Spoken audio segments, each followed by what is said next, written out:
townhall.com. I'm Rich Thomason. Despite being confronted with a barrage of legal hurdles thrown in his path, former President Trump is back out there. Back on the campaign trail, he's focusing on the early voting state of South Carolina rather than tomorrow's GOP presidential debate. We've always done well here, and we're going to do it at a level that nobody's ever seen. In Summerville, South Carolina, the front-running Republican candidate stopped at a gun store, also touring a boat-making company, as for Wednesday's candidate debate. So they're wasting a lot of time with these ridiculous debates that nobody's watching. Trump instead will be in Michigan a day after President Biden rallies with striking auto workers. Trump claims his poll numbers are so high, he doesn't need to face off with the other candidates. Every time we get a good poll, we get indicted. He's been indicted 4 times and faces 91 criminal counts. I'm Jackie Quinn. There will be 7 candidates on the stage for tomorrow night's Republican debate. Former Arkansas Governor Asa Hutchinson will not be among them, having failed to meet the fundraising and polling criteria for participation in debate number 2. As concern over President Biden's dismal poll numbers rose within Democrat circles, former Republican U.S. Senator Jim Talent says it's really no surprise that Trump leads Biden by 20 points in a recent poll of under 35 voters. You know, the American people don't like high inflation. They don't like surging crime. They don't like a border that's completely out of control, so we have unlawful migrants flooding our cities. All of that, according to Talent, is a product of Biden policies. A Missouri Republican speaking with the Salem Radio Network's Hugh Hewitt. On Wall Street, ahead of this morning's opening bell, the Dow futures down 178 points. NASDAQ futures 93 points in the red. More on these stories at townhall.com. Relief factor, pain relief that's natural, pain relief that works, and pain relief that attacks the source of the pain. That's the experience of tens of thousands of Americans who are taking Relief Factor right now. See their incredible video endorsements at relieffactor.com and then order your 3-week quick starter pack for just $19.95. That's less than $1 a day. Find out if it can work for you like it works for me by ordering your 3-week quick starter pack today. Relieffactor.com, relieffactor.com. Be the next success story. The Angie's List you know and trust is now Angie, and we're so much more than just a list. We still connect you with top local pros and show you ratings and reviews, but now we also let you compare upfront prices on hundreds of projects and book a service instantly. We can even handle the rest of your project from start to finish. So remember, Angie's List is now Angie, and we're here to get your job done right. Get started at Angie.com. That's ANGI, or download the app today. Researchers have verified more than 1,300 starvation deaths in Ethiopia's northern Tigray region since November's ceasefire ended a 2-year conflict there. A study by local health authorities and Mekelle University in the regional capital finds that hunger is now the main cause of death in Tigray, accounting for more than 68% of deaths investigated by the researchers. The total number of hunger deaths is almost certainly far higher than the sampling shows. One major factor is the suspension of food aid by the US and UN after the discovery in March of a huge scheme to steal humanitarian grain. I'm Charles Dilladesma. Ukrainian officials say Russia struck the Black Sea region of Odessa in a drone barrage that damaged a warehouse, charred dozens of trucks, and injured 2 drivers in fiery explosions in the region. News and analysis at townhall.com. Politically correct book banning on steroids north of the border, where one Canadian school district is removing all books published in or before 2008. It's part of a new equity-based book weeding process implemented by the Peel District School Board last spring. Students in the Ontario School District began to notice that books were disappearing from the library, and this fall, students were greeted by rows and rows of empty shelves. About 50% of the library's books were gone. Students were told by staff that they were responding to a directive from the Minister of Education intended to ensure library books were inclusive. Some of the books removed: The Hunger Games, The Diary of Anne Frank, and the children, The Very Hungry Caterpillar. Tasha Stevens reporting. Government test data shows new passenger vehicles in the U.S. are very safe, but roadway deaths are steadily rising. Some of the biggest increases in deaths of pedestrians and cyclists. More on these stories at townhall.com.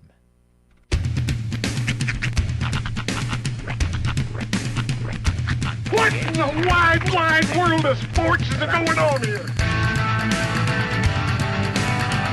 I promise you, whatever scum did this, not one man in this force will rest for 1 minute until he's behind bars.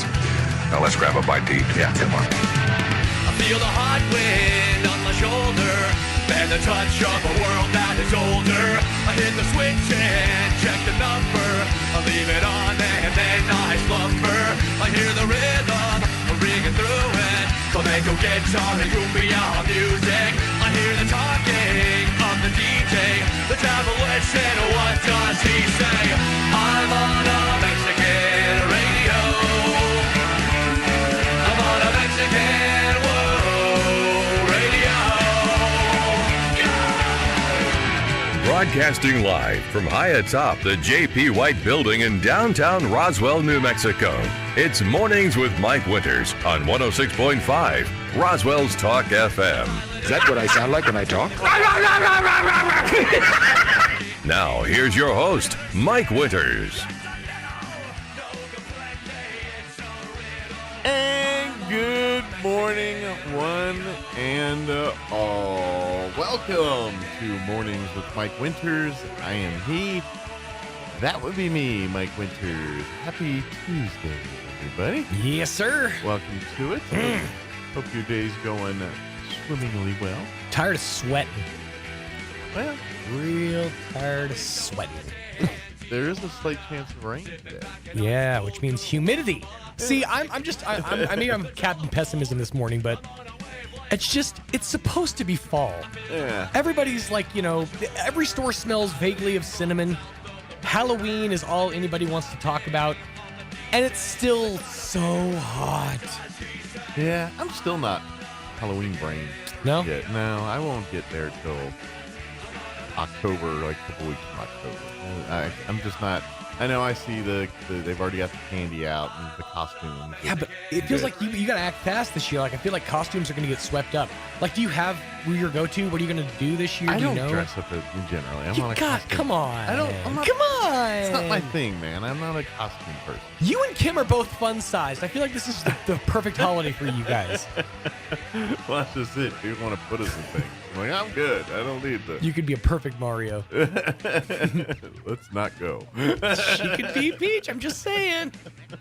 Somebody told me I should be Dora. Dora? Oh, yeah. Because your impression? Well, yeah, because the hola, soy Dora. But I'm not going to do that because I don't think Dora wants to rock a goatee. I'm not going to shave. Yeah. I'm not. That's the thing. I will never change my facial hair for a costume. I don't care how cosplay, you know. Work it into the costume. Yeah, exactly. If I'm going to have a costume, it's going to have this involved. Yeah. So if I'm going to play Dora, it's going to be Dora's really falling on some hard times. Dora's going through gender reassignment surgery. She's going to be Dale. Dale the Explorer. Hola, soy Dale. Dale just hangs out here. He don't explore. Do you know what a credit check is? That's right. That cartoon was sad. It didn't last very long, that one. But happy Tuesday. Yes. Hope your Tuesday's going well. Indeed. Rain chances. Got another busy week. Mm-hmm. All kinds of stuff going on. So I was reminded of how much busier it is yesterday because this Saturday, so we have Football Friday. Mm-hmm. We have the kickstart to the fair, so you got your preview days Friday and Saturday. Mm-hmm. This Saturday, I'm going to live broadcast from Roswell Nissan from 10 to 1. Nice. I'm going to take a small break, possibly have a nap, and then jump in my car and go to Artesia because from 5 to 7, I'm broadcasting, and starting at 5, I'll be emceeing Red Dirt Black Gold. Ah, that's this weekend, too. It is this weekend, yes, sir. A star-studded block party happening in downtown Artesia. Come on down for some great music. Wow. That'll be good. Shoo boy, it's going to be busy. And you probably play a good hunk of the artists that you'll probably hear. I do. Here Sonny on the Sweeney, Eli Young Band, Randy Rogers. Yep. 3 of the 4 because I couldn't find music from the opening act. Mm-hmm. But it's out there. Just haven't found it yet. Underground. So hopefully I can get like a CD this Saturday so I can put some stuff in. Nice. Good deal. And So then find something that will play a CD. So you can get your Red Dirt Black Gold on Saturday. That's right. Football, then fair right after that, a Monday with the parade and everything else. So yep. Yeah, speaking of the fair, let me give you the rundown. To be fair. We're going to replay interview this hour. We had the folks from Leadership Roswell Alumni Association join us yesterday talking about candidate forum that will be taking place Thursday, beginning 6 p.m. Doors open at 5:30 at the Roswell Convention and Civic Center. Yes. It'll be your city council candidates, your judge candidates, and your school board candidates. This is why I will never run for public office, because if I was going to be at a candidates forum, I would I would demand entrance music. We can bring your own. Final countdown. Well, I'd be laughed out of the forum. Speaking of that, and of course, I'd start my story with a funny thing happened on the way to the forum. Well, it's funny you just mentioned that. I was right before I came on. I was scrolling through Twitter, as one does, just to see. And what's that girl, the soccer player, the girl with the blonde hair? Oh, I don't know her name. I know the one you're talking one about. Everyone's mad the at. Shirt. Yeah, the one that everyone's mad at. Yeah.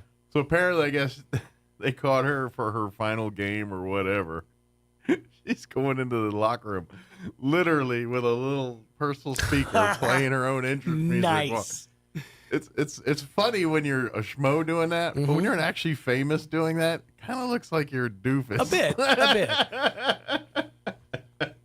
It didn't play well. But it's in like my head. it's one of those situations where there's only a few situations in life where you get to choose a theme song to walk in on, and that's just kind of cool. Yeah, yeah. That just feels good. I was like, yeah, this is not tacky at all. No, I was like, see why people hate you when you think this is a good move? This is just, Starting center for the Chicago Bulls, Sean Smalls. How come every time you come around my London Bridge? Like, tell me that wouldn't get people amped. I think you should run for office so you could do that. There you go. Just get up there. If ever I was going to, that's what's going to push me over the edge. At the candidate forum, people are like, so why would you be a good city councilor or whatever you're running for? Like, I just wanted to do walk-up music. I really could care less about the position. Yeah, honestly. What's a comptroller? I'm just here for the entrance music. Pretty cool swag with this job. Right. So anyway, but we're going to replay our interview with Rick and Hannah from the Leadership Roswell Alumni Association talking about candidate forum on Thursday. Don't forget, by the way, I don't know the time, though. Maybe Jocelyn has it. They're doing a candidate forum today, Tuesday. too. Oh, yeah, today, yeah. For Many Hands. It's 6:30 this evening for Many Hands. And that's at the Convention Center as well, I believe. And that's at 6:30 tonight. Anderson Museum. I stand corrected. Anderson Museum, 6:30 tonight. And see, behind every strong man, there is an intelligent woman informing him. Yeah. Just saying. That's how life works. Well, Jocelyn's here, and then I got my wife at home. That's right. Keeps me right in all other aspects. Just a series of women propping you up. Yeah, I need it. I'm a hot mess. Dude, I understand. I'm a hot mess without all that, so hot mess with it. But anyway, but that's at the Anderson today, 6:30, and that's the Many Hands organization. And so I think most of the questions are gonna gear towards the homeless in that area, and then the one on Thursday with Leadership Roswell is more of a general, all on the table. Yeah, give you an idea what's on the table. Yeah. I heard Tell mention that the fair's next week. Oh, no way. So originally I had a guest that's supposed to come in at 8 o'clock, but could not make it. Stupid jury duty. And Pauly Shore movie. Jeez, ruined everything. But no, my guest has jury duties. Couldn't make it today. So we're going to replay our interview we had on Friday with Adrienne Ragsdale, talking about Fair Parade and general fairness. Fair affairs. General fairness. Another good name for wrestling. General fairness. General fairness. The ultimate face. So always wins clean. So we're going to play Adrienne Ragsdale's interview from Friday in the 8 o'clock hour. And then in the 9 o'clock hour, we'll keep the fair going. We're going to have live in studio Jonathan Dudley and James Duffy to talk livestock. Ooh. All the shows and all that stuff at the fair. I did not know until I was informed by my son that they're going to the fair. Like they have a fair day where the kids go to the fair. Oh, really? I didn't know that. Well, Monday they're off school, right, to go to the fair. Uh-huh. But your class is actually taking a field trip. My son, who's in pre-K, so maybe it's just like the pre-K classes. Yeah, maybe they get to do a field trip. But they get to go and kind of hang out with the animals. Cool. Yeah. Are they going to go on Monday? I think it's either Tuesday or I'm pretty sure it's Tuesday. Okay. Cool. He just told me, he's like, I'm going to the fair. I'm like, you are? Well, guess what? You're my kid, and I got to work there, and you're going to go a lot. Yeah, I was going to say, you'll probably see it once or twice, but I don't know, man. I don't know if I have the budget for 2 kids at a fair. That's a sitcom. 2 kids at a fair? Yeah. Short run. It's like a mini series. Right. Alex Haley's 2 kids at a fair. Call me Fizbo. But so we'll talk livestock with Jonathan Dudley and James Duffy here about 9:15 this morning. You said earlier you were telling Jocelyn the rundown. You said 2 guys. I wanted to scream out, a girl in a pizza place. And they got rid of a pizza place. They did. It was just 2 guys and a girl. Yeah. Wasn't it and a pizza? Or did it say No, it was 2 guys and a girl in a pizza place, and then it was just 2 guys and a girl. Okay, I thought it was just 2 guys and a girl. I think they sold the pizza place. I remember Ryan Reynolds. It was like the Ryan Reynolds vehicle. Well, it was based off the movie, right? There was a movie? I thought there was a movie called 2 Guys, a Girl in a Pizza Place, and then they made it into a TV show. I've never seen the movie version. I thought there was originally a movie. Maybe I'm wrong. Now I'm curious. Maybe I'm thinking that's another sitcom. 3 Men and a Baby? No. I thought that was based off a movie. Well, we're going to find out. All right. But you have... Well, we got the rundown going. Uh-huh. So while we do all that, let's go ahead and do the weather, and then he'll look up whether I might misremember or not. I'm meteorologist Jennifer Naramore with your Pecos Valley weather. We have a low-pressure system in front working its way through, and scattered showers and thunderstorms bubbling up for today, especially through the afternoon and evening. And some of these storms may reach severe limits with potential for larger hail and damaging winds. Could see some bouts of heavier rainfall, too. Highs for today are ranging from the upper 80s to the low 90s, clearing out by late tonight in our low 60s. That's your latest forecast. I'm meteorologist Jennifer Naramore. Maybe I misheard it. He's still having trouble finding it, so it must not exist. If the internet doesn't have it, then nobody has it.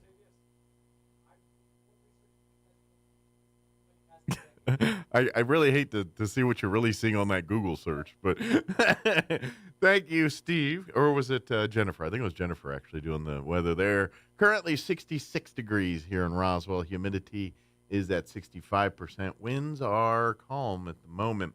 There is a 30% chance for some showers and thunderstorms after 3 o'clock today. They say that some of these could be severe in nature if we do get some moving through the area. Increasing clouds and 91 for a high today with south winds 5 to 15 miles per hour. 20% chance of showers for tonight as well, mainly before 9 p.m. Partly cloudy, overnight low of 62 degrees with southwest winds 5 to 15 miles per hour. Sunny on Wednesday with a high of 93 degrees, west winds 5 to 10. Thursday, sunny and 96. Winds will be out of the south, 5 to 15 miles per hour. Friday, looking at mostly sunny skies. Again, they've tacked on some rain chances for Friday. 20% chance for the afternoon. 20% chance of rain for Friday night as well. Partly cloudy and 65 for an overnight low. Looks like Saturday we're going to get wet. There's a 40% chance of showers for the afternoon on Saturday, mostly sunny and 88 for a high. Saturday night, 40% chance at showers, mainly before midnight, partly cloudy and 64. And then Sunday, a 20% chance at rain, mostly sunny, 88 for a high there. And let's see what next week looks like. Well, 20% on Monday. That fair, it just brings rain sometimes. All right, it is 7:19. We're going to take a quick commercial break. Then we're going to play our interview with Rick Kraft and Hannah Robertson from Leadership Roswell Alumni Association. That's up next. Don't go away. Good morning. This is Smiley Wooten at the Roswell Livestock Auction. 1,843 head of cattle sold on Monday on an uneven market with excellent buyer attendance compared to last week. Stocker calves sold $8 to $15 higher. Feeder cattle sold steady. Packer cows and bulls $4 to $8 lower. 3 to 40 pound steers $344, $352. 3 to 40 pound heifers $296, $302. 4 to 500 pound steers $279, $344.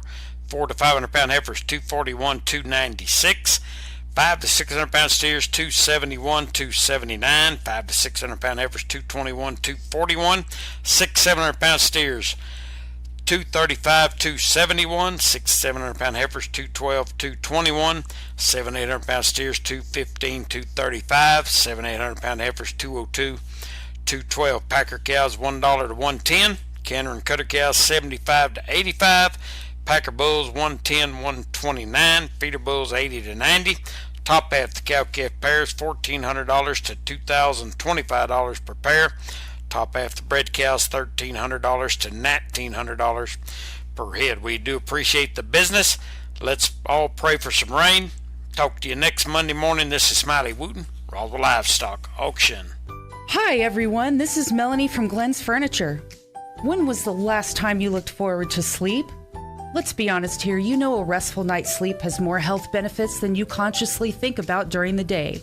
Here at Glenn's, we carry Serta mattresses, and they've been in the business for more than 90 years. Choosing one can be hard, but I want you to know we have your back. Come see us at Glenn's on the corner of Union and Alameda in Roswell, where delivery is free since 1953.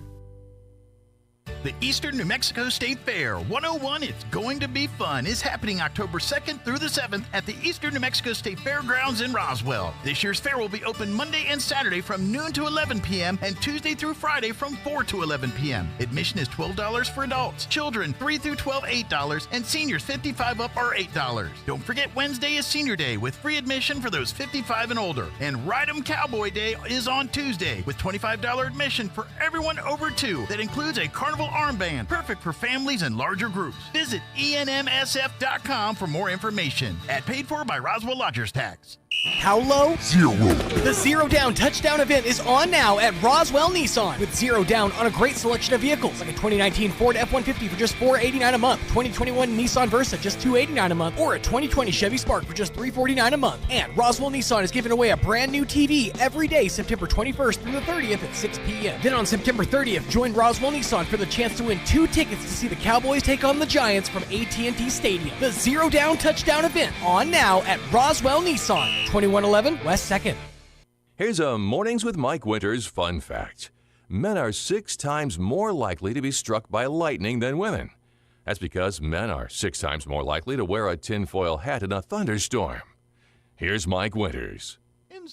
Morning. It is 24 minutes after 8 o'clock, and joining us in studio this morning from the Leadership Roswell Alumni Association, and Leadership Roswell, I guess, technically, with Rick being here.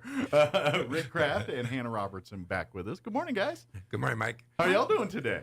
Good. How are you? Good. Busy. It's technically a Leadership Roswell alumni event, but, Rick's here, and he kind of, he's got a foot in all the world. I'm an ex officio member. That's right. He's kind of alumni, too. Yeah, and he's an alumni, and he teaches the class. So, whatever category that puts Rick in. Right. D, all of the above. There you go. Very good. Well, I would say, obviously Leadership Roswell, the big thing known for is the actual Leadership Roswell class, which, by the way, the new class just got underway here a couple weeks ago, and they're full into their just had their first class and gearing up for their second one here in a couple weeks here. So. They're getting ready to do the ropes course at the assurance home.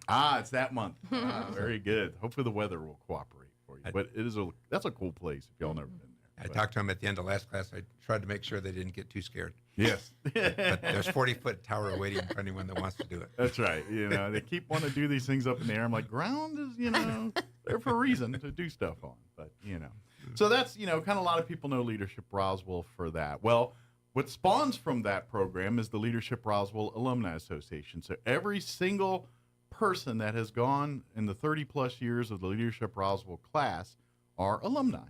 And obviously, most of those aren't active, but we have a group that is active. And basically, the role of that alumni association is first to support the Leadership Roswell program. And it does so by, helping with the events financially and planning and some of that stuff. But the other side of it is the community-based side, and that's where we do a lot of education and outreach for things. And one of the big tentpole items that the Alumni Association always gets behind is these candidate forums whenever we have like municipal elections, things like that, which, in case you haven't heard, we got one of those coming up here in about a month and a half or so. Therefore, we got a candidate forum coming up here on Thursday. And good news is we've got a busy night because not only do we have city council candidates, we also have the judge candidates and school board. I believe there's two different contested races in school board. We're going to have the folks for all those. So the idea is for you to come on out Thursday. Doors will open about 5:30. The actual event will kick off at 6.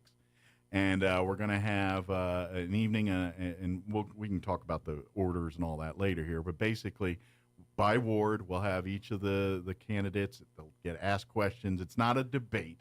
It is a forum. So they'll get their question. They get to answer it. Other candidates will get other questions. It's not going to be like Fox News debate where they're waiting for to yell at you and applause here and all that nonsense.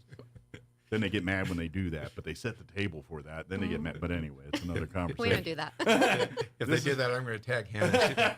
She's going to take over for me. Yeah. But so this is a chance for you to really learn about all the candidates. I know the alumni staff and group spend a lot of time working on the questions, try to formulate questions that really pertain to local issues.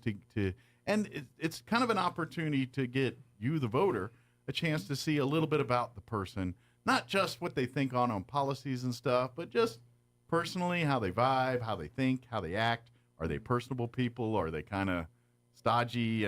Whatever it is, you get to learn about it. And then when you do go to vote, whether it's early voting or whether you wait till election day, you're not in there voting because you're like, well, I saw that guy had a lot of signs. Mm-hmm. Or, you know what, I love that Zia symbol on his symbol sign. That was really nice. Yeah. Yeah.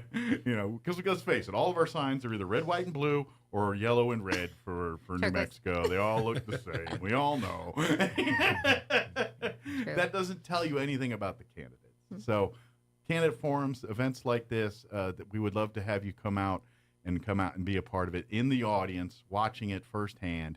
And then, of course, we because of the video and stuff, which we'll tell you here in just a second, you'll be able to go back and watch it live or on demand. So if you are work and you got to pay the bills and can't be at the convention center at 6, you can get on your smartphone or tablet and watch it live, or go back home when you're not working and do it then here. So now that I've been talking for 10 minutes and y'all haven't said anything, what is it? But this is really kind of the big thing for the Leadership Roswell alumni. So this is one. I mean, we have a couple of events, but as far as our community stuff for the community, this is probably one of our biggest events, and we want to make sure that people come and attend. I always say I don't care who you vote for, as long as you voted for people that line up with you and you did an informed vote, and that's all we can ask. So get informed. I'll tell you what, I'll give you some numbers and I'll hand off to Hannah. All right. He's a numbers guy. Yeah. The Leadership Roswell Alumni Association was forward thinking back in 1996. Okay. And first put this into play. So this will be the 27 years that the Alumni Association has done this. This will be the 37th form. How do we feel old every time you do these? we actually, the number of candidates that are asked questions will break 400. We'll be up to 407. Wow. And then the positions that they've been seeking is 190. Woo. So with that as a history, Hannah can tell you what's going on here. She headed up the program last year, the candidate forum. Did a great job. Yeah. She grabs the bull by the horns and says, "Let's do this," and that's what she does. Somebody has to. And once again, she was firmly gripped on them horns. As long as her name's at the top, I don't worry about it. Just don't call me bossy. Assertive. Yeah, no, like you mentioned, we're super proud of this. It's something that I am passionate about, know, because it's something for, in the community that these are people that are going to speak on my behalf, my kids' behalf, my grandkids someday. The people who have served before us, the veterans, all those things. So it's something I'm passionate about. And like you said, it's something our whole board is passionate about. Like you said, get out and vote. Absolutely. You see all day, every day, people have an opinion, but then you have to wonder, have you stepped up and tried to take a position, or have you voted? so that you have a say in what's going on. And yeah. so if you haven't, then you really don't have the right to complain. Yeah, you can sit on Facebook and make you pop shots all day. That makes you feel better, and you might even, feel like you want to fight every once in a while. But guess what you solved? Absolutely nothing, other than you tick some pretty that you may or may not know anonymously. That's about it. But getting involved, being active with this. And let's face it, the people that you're going to be electing in this upcoming election, they have way more impact on your day-to-day life than a president or whatever insert sexy race campaign on national TV here. Those city councilors, those school board members, those judges, they're going to be the ones that impact your day-to-day life. You like your streets this way. You like your trash picked up this way. Do you like the curriculum going on in the schools right now? Do you like the way the way our judges are handling sentencing and things? Do you think they're doing it right? If you do, then this is your chance to say that, and if you don't, this is also your chance to say that. Yeah, this is the first time we'll be doing the school board. Yes, and this is the first time they put them together. And last time the city elections were in March, I think. Yeah, this is the first that's right. time. This is the first time we're going as an actual November primary. To the season or whatever you want to call that here. So actually, that supposedly more people will get out and vote for that reason, and that was one of the reasons to move it to November, because people are familiar with the November dates versus I didn't know it happened in March whenever all of them. Yeah, and let's face it, sometimes people look at local elections and they don't put the seriousness on it because it doesn't have the sexy president race in there or something. So they're like, oh, it's the little election. I was like, you don't realize how much van damage can be done in that election with you just sitting on the sideline saying it's no big deal. Are you happy with what's going on in our community, or are you not happy with going on? This is the one time you get to say something about it. Also, it's good to mention that all 5 wards have a city councilor up. So sometimes, depending on the year, the rotation, sometimes your ward won't have someone for you to vote for. Well, now if you live in the city, you're going to have something on the ballot this year. So you need to go out and vote. And I think it's set up that way each time. So now that, because for folks that don't know, we have the largest city council in the state of New Mexico, 10 members, two for each ward. And so the theory behind it is whenever there's an election, half of the group is up for it. So in theory, it should be now every ward has a race to vote on.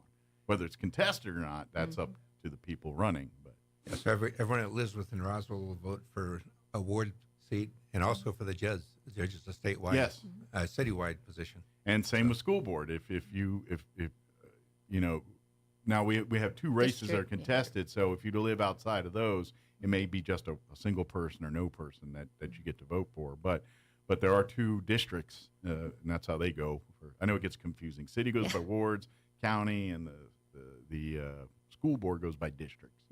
And if you get your little voter registration card in the mail, look, it'll tell you which district or ward you're in for every single one of these. So if it's like school board, it'll say you're in district whatever, ward and county, same thing. So if you're ever confused about that, you can look on that card. If you don't have that card anymore, I wish I remembered it. The state of New Mexico's basically the clerk's office. Basically, they have their Secretary of State. Yeah, and you can basically go there and see your whole voting history in New Mexico.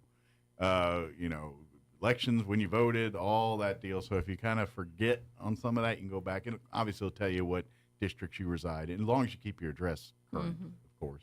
It'll tell you all that. Yeah, there's so 8 seats are being presented on Thursday night. If everyone appears, it'll be 18.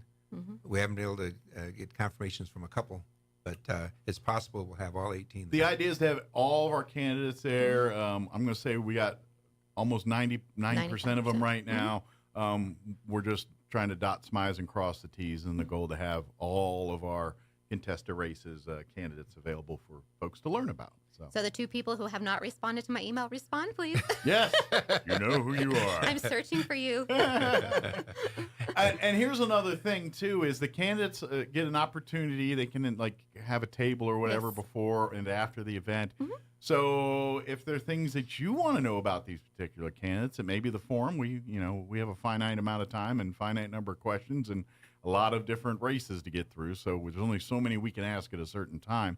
But if there's more personalized stuff you want to know, that's your chance to ask these candidates and understand where their view is before you place a vote on that election. Yeah, the format we follow, which we've always followed since the first form, is they get a chance to have opening thoughts and also closing, and then in between we ask them a series of questions. They don't know the questions ahead of time. No, they're the questions are very secretive. In this year and every year past, we have a select little committee that they're the ones that create the questions and do all that, and it's literally treated like kind of like you got the nuclear codes for the bombs or something like that. It's maybe not to level suitcases and handcuffs, but pretty secure. We don't let that no one because especially in local elections, you always get that so and so knows the question. You always every year he goes back and forth. You can almost set your watch to it. It's going to happen. But I assure you, in the 30-plus years we've been doing this, no one's had advanced questions to this that are only people that know are Rick Kraft, the guy who's asking them, and the committee that put the questions together. That's it. We really, that's really important to us, the integrity of the program and, for the candidates, because some of them have never spoken before on a stage. Some of them are very nervous. So we want them to feel comfortable coming in and being able to talk to their constituents and answer questions, that, they're not going to be hard, but they're current and, relevant things that to the are job relevant. they're trying to get here, basically. And that's important to us for that reason. We also have asked for, the public's input. So anybody who shared information, because, again, like you mentioned, everybody always wants to give their 2 cents worth after, before, whatever. So we do, the board does take questions and submits those to Rick for him and the committee to, add to their list. To add to the when mix they're working through things. So that's why it's never the same every year. That's why you won't know ahead of time any of the questions. And some of the questions are customized for the particular race or individual, depending on, if it's relevant to information that people can use. Obviously, we're not going to be like, what's your favorite fruit? We're not going that route with it. But let me write that one down for next time. Some people want to know. This jackfruit, we're not voting for. I dislike cantaloupe. Not doing it. But Mike, it really works because of the community. Absolutely. As Hannah said, we appreciate the candidates supporting it and coming out. That's the first step. The Alumni Association is totally awesome under Hannah's leadership. All the boxes are being checked. There's emails like every day of things that are being done to make sure a list of making Thursday sure comes out. Dots But then the city of Roswell and the Roswell Independent School District are helping co-host this. Yeah, big thank you to the city and to the RASD. Without their support, we would not be talking about an event on Thursday. They both entities have moved mountains to make this event happen, and we're very thankful. So thank you, city. Thank you, city folks. Thank you, your school, your RSD folks, and superintendents and all the logistics folks that make these things happen for us. We do appreciate it. And we appreciate you here broadcasting it live. We will have it live. Now, I'm telling you, every time, be there if you can. If you've got the time, go in there, be in the room. The video is amazing. It's good, but you're not in the room. The camera's only pointed at certain things. And especially when it comes to elections and things, you want to catch people's reactions. You want to see how other candidates react. Maybe you can't see it all on the camera. You can see that when you got a chair in the room. You got a ringside seat, so to speak. And then use the video as a tool to go back afterwards. If you're like, okay, I was there. I live in Ward 2, therefore I'm going to go back and rewatch the Ward 2 discussion here. And because obviously you're like, well, I don't need to see Ward 1. I can't vote anyway. So you want to hear it because those people all vote for decisions together. So if you got friends in those, you'd be like, hey, I saw that person and hear what they said. So go back and watch the video. You can go back, and if you misheard something, or if you want to, just hear it again, or understand, or maybe you didn't catch certain parts. Sometimes, the room gets talking, and 10 people's like, "What do you say? I missed that." I was like, you can go back and catch it there, or whatever. But I recommend you do both. Get there, be there if you can. Get you a good spot. Now, we incentivize it. You use door prizes, and of course, you get to meet the candidates, and they have their swag, and so you probably walk out of there with some stuff, some swag. But you really do walk out of there with hopefully a good idea, at least narrowing down to who the people you like and who the people you definitely don't like, and that hopefully give you that picture there. So there's plenty of seats. Yes, one thing I think is important this year, we actually have had a record number that attend every year. It increases. So we're going to go ahead and plan for 400 this year, so don't disappoint us. So don't make us look embarrassing by not filling those seats. You know, it's Yeah. pretty bad when you put 100 people in there, but there's 400 seats. It kind of looks, you know, minuscule. So Yeah. Last year we invite your had friends. 385-ish, give or take. So this year we're actually hosting at the Civic Center. Yes. So we have some additional space. Plenty of room. So last time we were at the Civic Center, we didn't have enough seats, so we were dragging in seats, which I totally remember makes that. us happy. That's a But good then problem poor to have. Rick is trying to focus and ask questions, and we're all, here we come with all the Peanuts, chairs. popcorn, peanuts here. Unfolding our chairs and all the things. So we're just going to plan ahead this year and be ready for 400 people. That's right. So bring a friend. Yeah. Come and bring your neighbor, bring your mom. Come to listen. Come to be educated. If you have questions, don't hesitate. The candidates. That's why they're here. This is you. Be informed on these. Like I say it every time. I really don't care who you vote for, as long as you've got good reasons and you did your research, and then you do that. That's America. That's how you do it. And this is. And I've never been a fan of the people that say, well, if you voted for so-and-so, that's a waste of your vote and all that. You know how you hear that. And that's a party thing. Both parties do it and all that. And I tell you, no. Do your homework, do your research, vote for the people that you believe line up with the values that you want represented. And if you do that, you did it right. That's Because we're nonpartisan elections, so you're not supposed to vote for a party. You're supposed to vote for who's going to represent your, the things that are important to you. And that's a big thing to know about this particular municipal election. It's not a party politics. This isn't like once you hit county commissioner race and up, that's when you start entering D's and R's and all that stuff. But for city elections and school board and this is all, you have to be registered to vote to run for these offices, but you don't have to run as a D or run as an R or run as an L or whatever you run as long as you're registered to vote. And you do all the you can this has nothing to do with it. That's why when you go to a city council meeting, you don't see DR or anything next to any of the city councilors or the mayor, because they're not representing their party. They're representing the city, your ward, your district. And registering to vote is so easy. If you haven't done it and you have questions or you need help, you can go right down to 1 St. Mary's Place down there to the clerk's office, and it will take you longer to get out of your car, walk inside, and stand there and talk to them than it does to register, as well as when you go vote. Like I often early vote, and it takes you longer to get out of your car and walk up there and get the sticker. Especially than it early does voting, to vote. I've been to the 1 St. Mary's, I've been to City Hall, I've been to the mall, I've been to the they're all church. convenient. I've never stood in line at any of those places. The only I've time never I had stood a problem was on election day. And that was at the church there. That was Yeah. near my house, and that was the line. But yeah, you're right. Every other time, roll into the mall. Usually I do it on a Saturday when I'm like in shorts that may or may not have holes in it. And they didn't care. They didn't turn you away or anything, right? I'm like, I'm here to vote. They let you I'm vote. mostly dressed.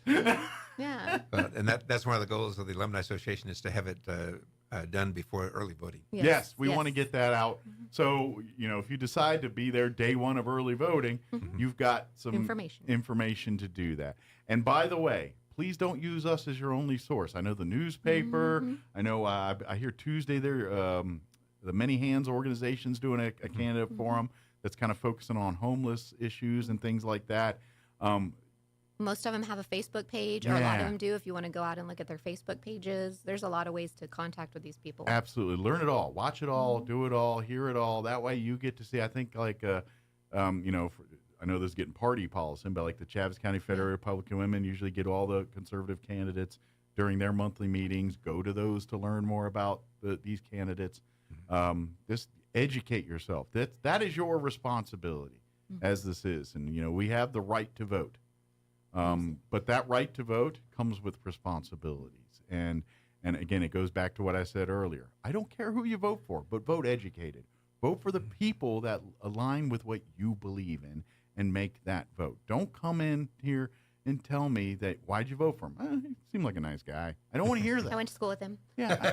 Quite frankly, we can have, I know he works at such and such place. Yeah, we can have 10 nice people sitting up there, but they don't know what they're doing. Yes, what experience do they have? It's going to be nice, but it ain't getting done, but they'll be nice. Well, and looking down the list of the 8 seats that will be voted for, only 4 of them have incumbents running. Yes. So there's going to be some new faces no matter what happens.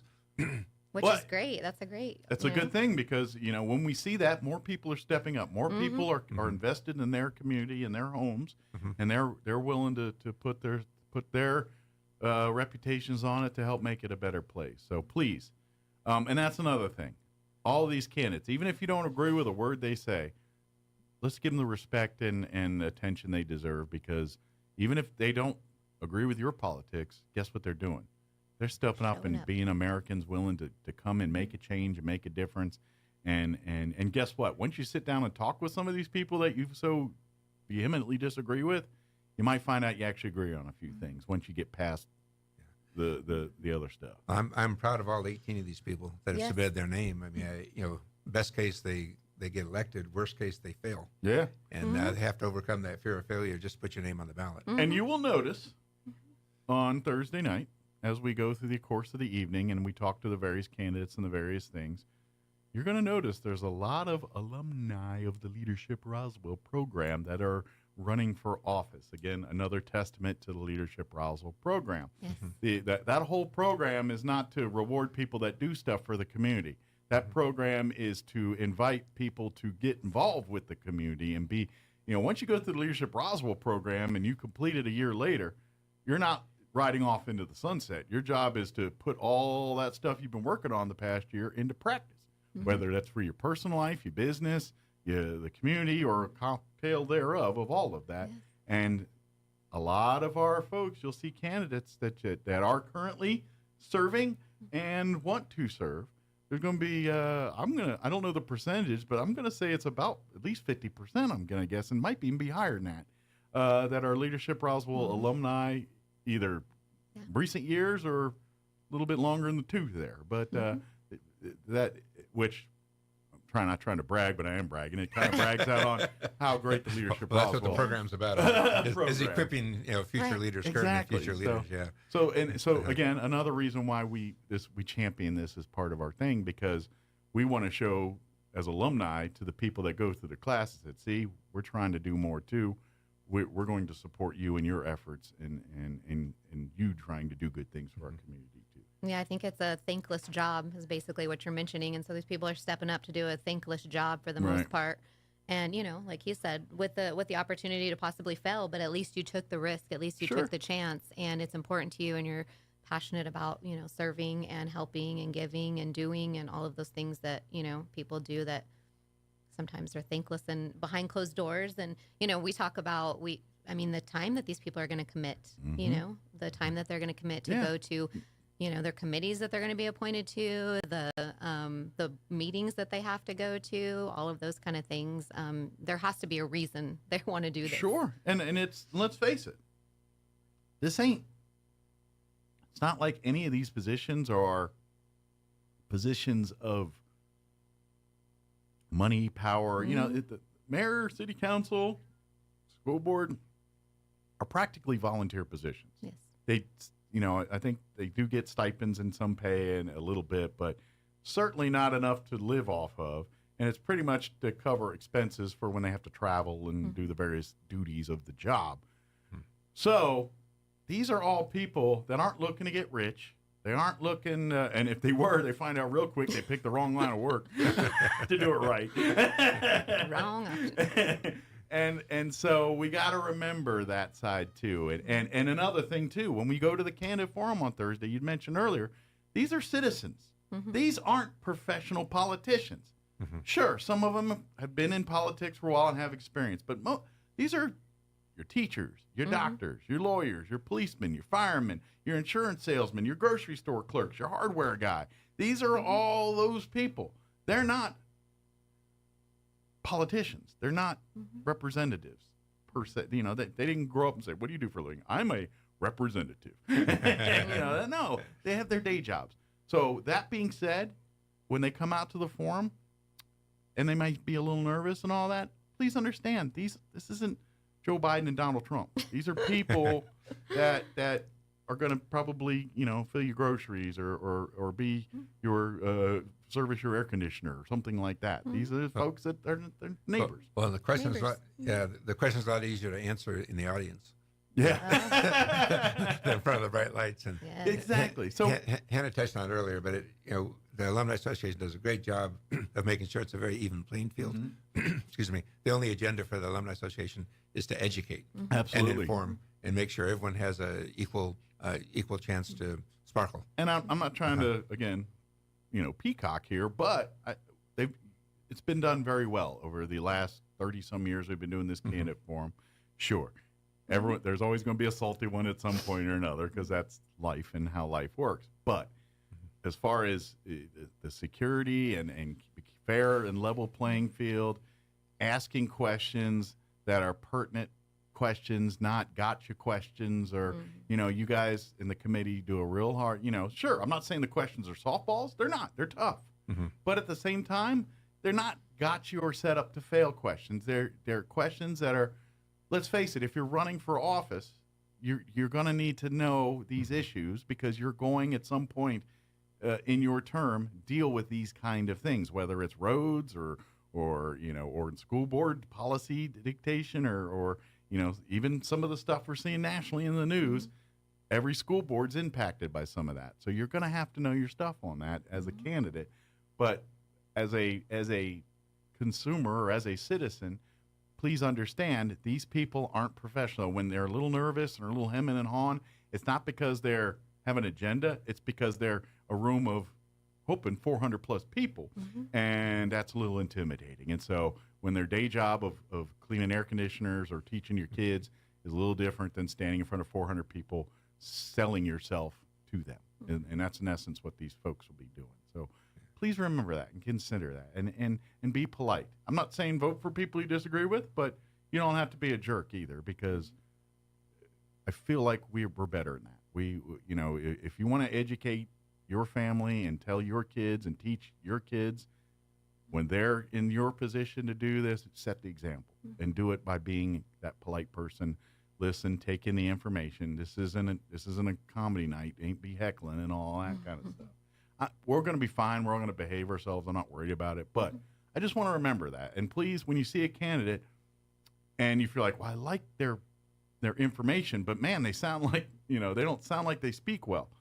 Please give them cut some slack on that kind of stuff. Don't, if the content of what they're saying sounds awesome, that's more important than how many times they said or did it or 50 times, or kind of give you the deer in headlights for a minute, like, is it hot in here or just me? That's the pressure of being in front of 400 people and getting asked questions that you have no idea where they're coming from, and so you're kind of on a swivel trying to, all right, you're on defense. That's just, face it. You're like, all right, I got a question. If I say something wrong, it could be really good or really bad for me here.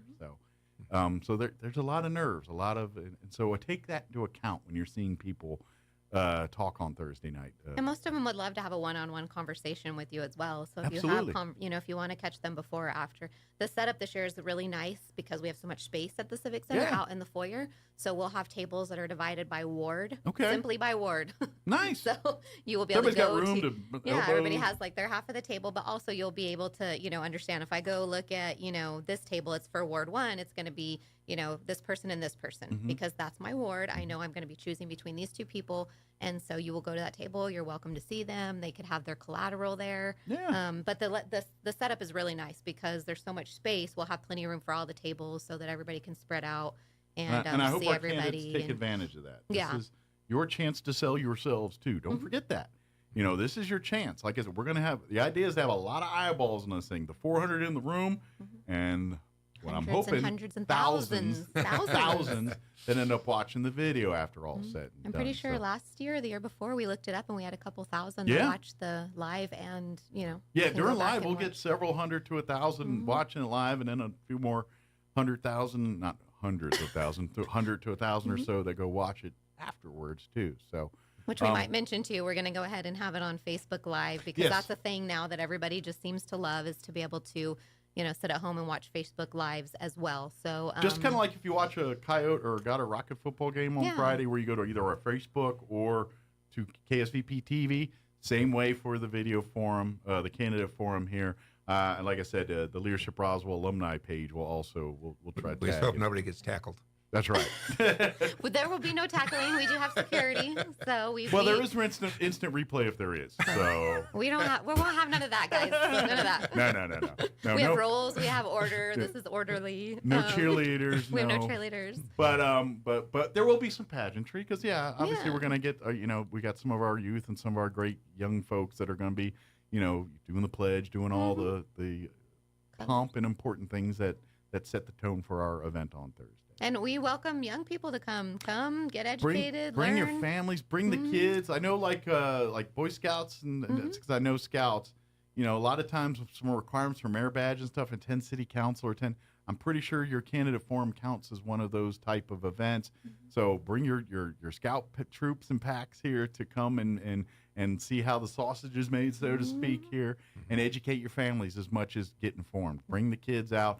Like I said, we got a lot to cover, so it's going to be a busy night. Bring your high school kids, bring your college kids. That's the one thing I think that lacks is people don't register to vote when they're young, and so you miss out on some years that you were young and vibrant and could be making a difference. And like you said, it's really easy to get registered to vote, but also it worked out this year where it's the week before the fair.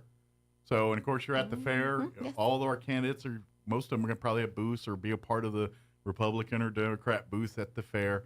You can get registered to vote at either one of those booths at the fair. You can go there and you come Thursday, do your talking, and then if you want to do a little more digging and asking questions, come out to the fair and visit the commercial building. I'm going to guess almost all those candidates will be there at one point or another during, hanging out at the booths, or maybe they have their own booth, just depending on different stuff. But utilize these resources to inform and educate yourself too. Bring it all in. Our forum here, other forums, the newspaper, questionnaires and stuff, interviews that I do here on the radio, all of the above. Check the boxes. And so whether you vote early or it's on election day, when you walk into that place and you're sitting there in front of you in that little cardboard thing with the little paper and the pen in front of you, and it's just you get to vote.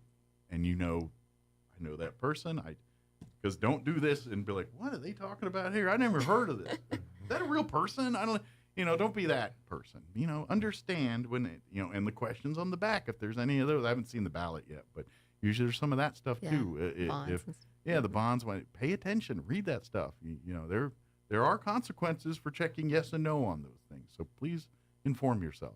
What's interesting this year, we have in one of the wards, the two candidates have the same name. Oh, that'll be. So you actually need to go and make sure you pick the correct one that you're trying to vote for. Same first name. Same first name. But still, if you're just like, I'm voting for Bob, then, you're going to go and you're going to see two Bobs and you're going to go, I should have done my homework. and if you're not sure what ward you're in and stuff, do call the clerk's office or ask and do it before Thursday.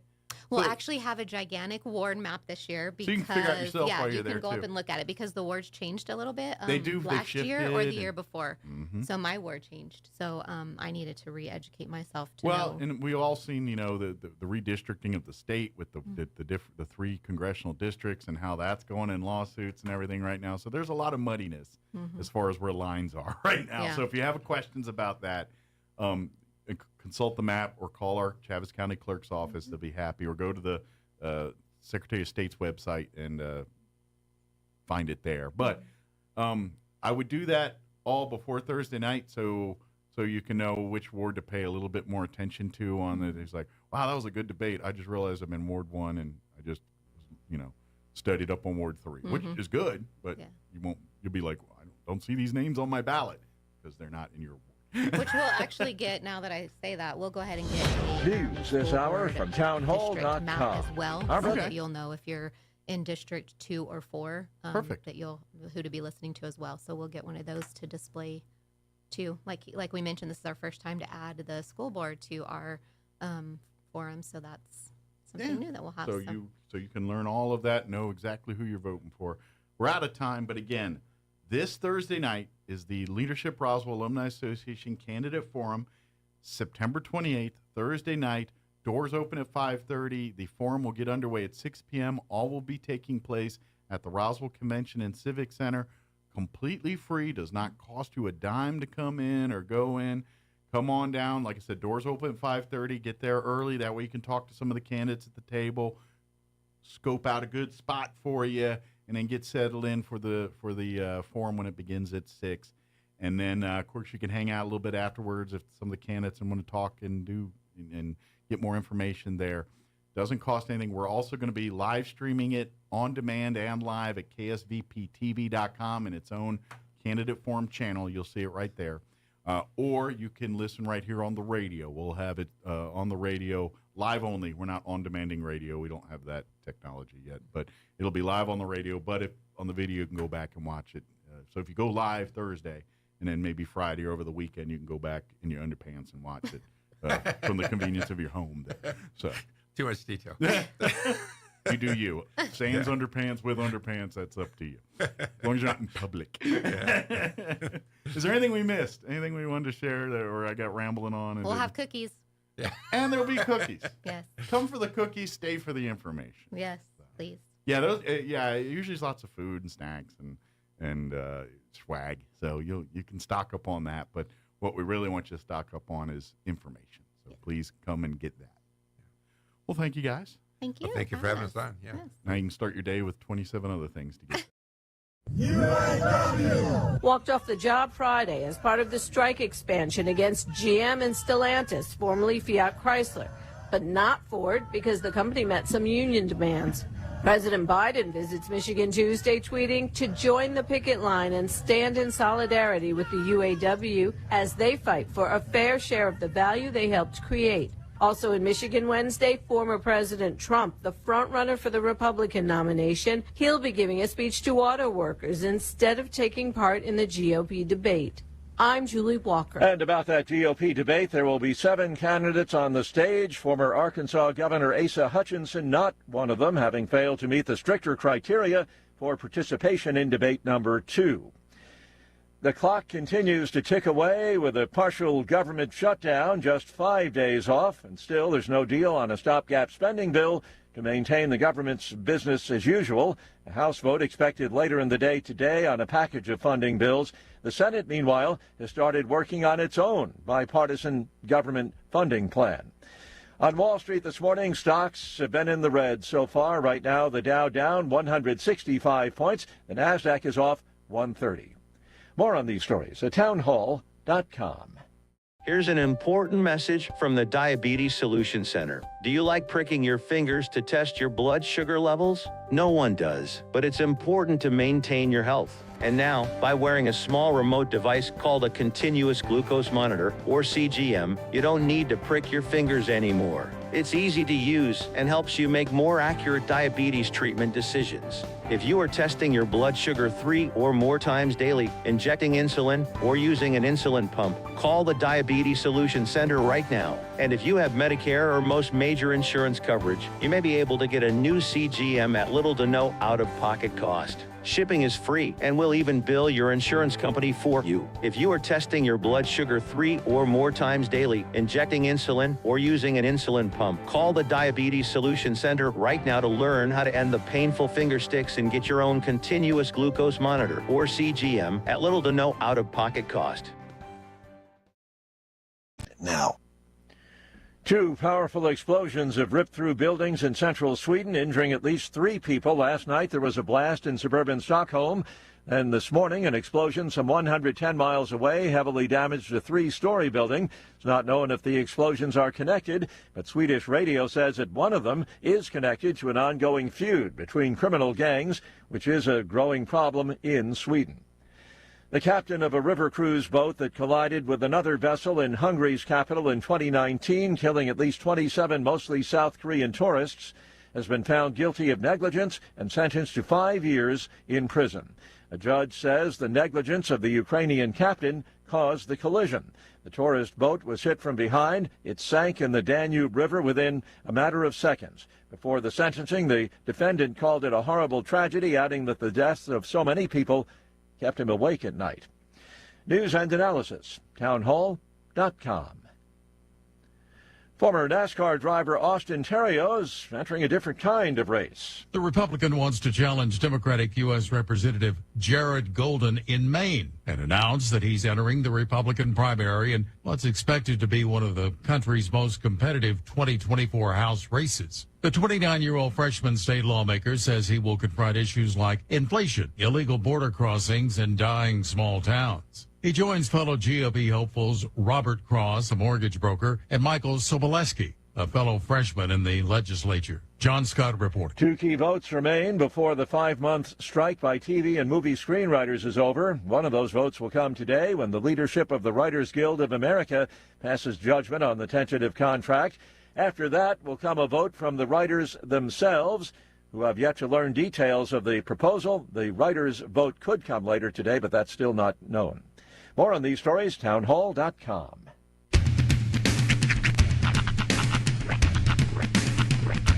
What in the wide world of sports is going on here?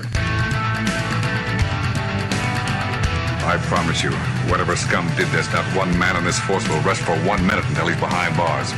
Now let's grab a bite to eat. Yeah, come on. I feel the hot wind on my shoulder and the touch of a world that is older. I hit the switch and check the number. I leave it on and then I slumber. I hear the rhythm ringing through it. Flamenco guitar and cumbia music. I hear the talking of the DJ. The travel said, what does he say? I'm on a Mexican radio. I'm on a Mexican radio. Broadcasting live from high atop the J.P. White Building in downtown Roswell, New Mexico. It's Mornings with Mike Winters on 106.5 Roswell's Talk FM. Is that what I sound like when I talk? Now, here's your host, Mike Winters. And good morning. It is 6 minutes after 8 o'clock. Welcome to hour number 2. Dos Deuce of Mornings with Mike Winters, right here on 106.5 Roswell's Talk FM. Happy Tuesday, everybody. Yes, the 2st of all the days. We made it. You know, it's nice to, like I told you yesterday, I discovered over the weekend I got some of my channels back on my, so just in time to watch all those new Gordon Ramsay shows on Fox. Yeah, they pretty much, Fox is able to weather the writer's strike storm. It sounds like they're about to solve. I was going to say, I don't know if you heard, the writers is solved, but SAG is still kind of up in the air. Okay. Which is kind of an ironic statement. SAG is up in the air. Because literally almost every night of the week, Fox is concluding their evening with some Chef Gordon Ramsay show. Yeah. So last night was Kitchen Nightmares. Okay. Thursday is Hell's Kitchen. But I'm pretty sure Master Chef's in there somewhere. Or Master Chef Junior. Master Chef Junior, yeah. Or one of those shows is also in there too. And I just like how Fox executives are like, all right, writers, we're going to go Gordon Ramsay heavy.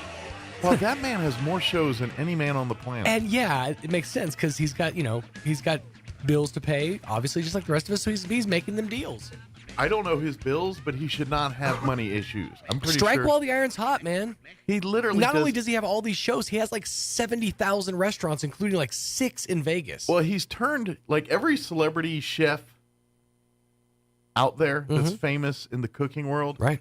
He's pretty much taken over every genre of chef like that. And what I mean by that is your Anthony Bourdains that are kind of your review guy that goes to different parts of the world and does. Yep. He has shows that do that.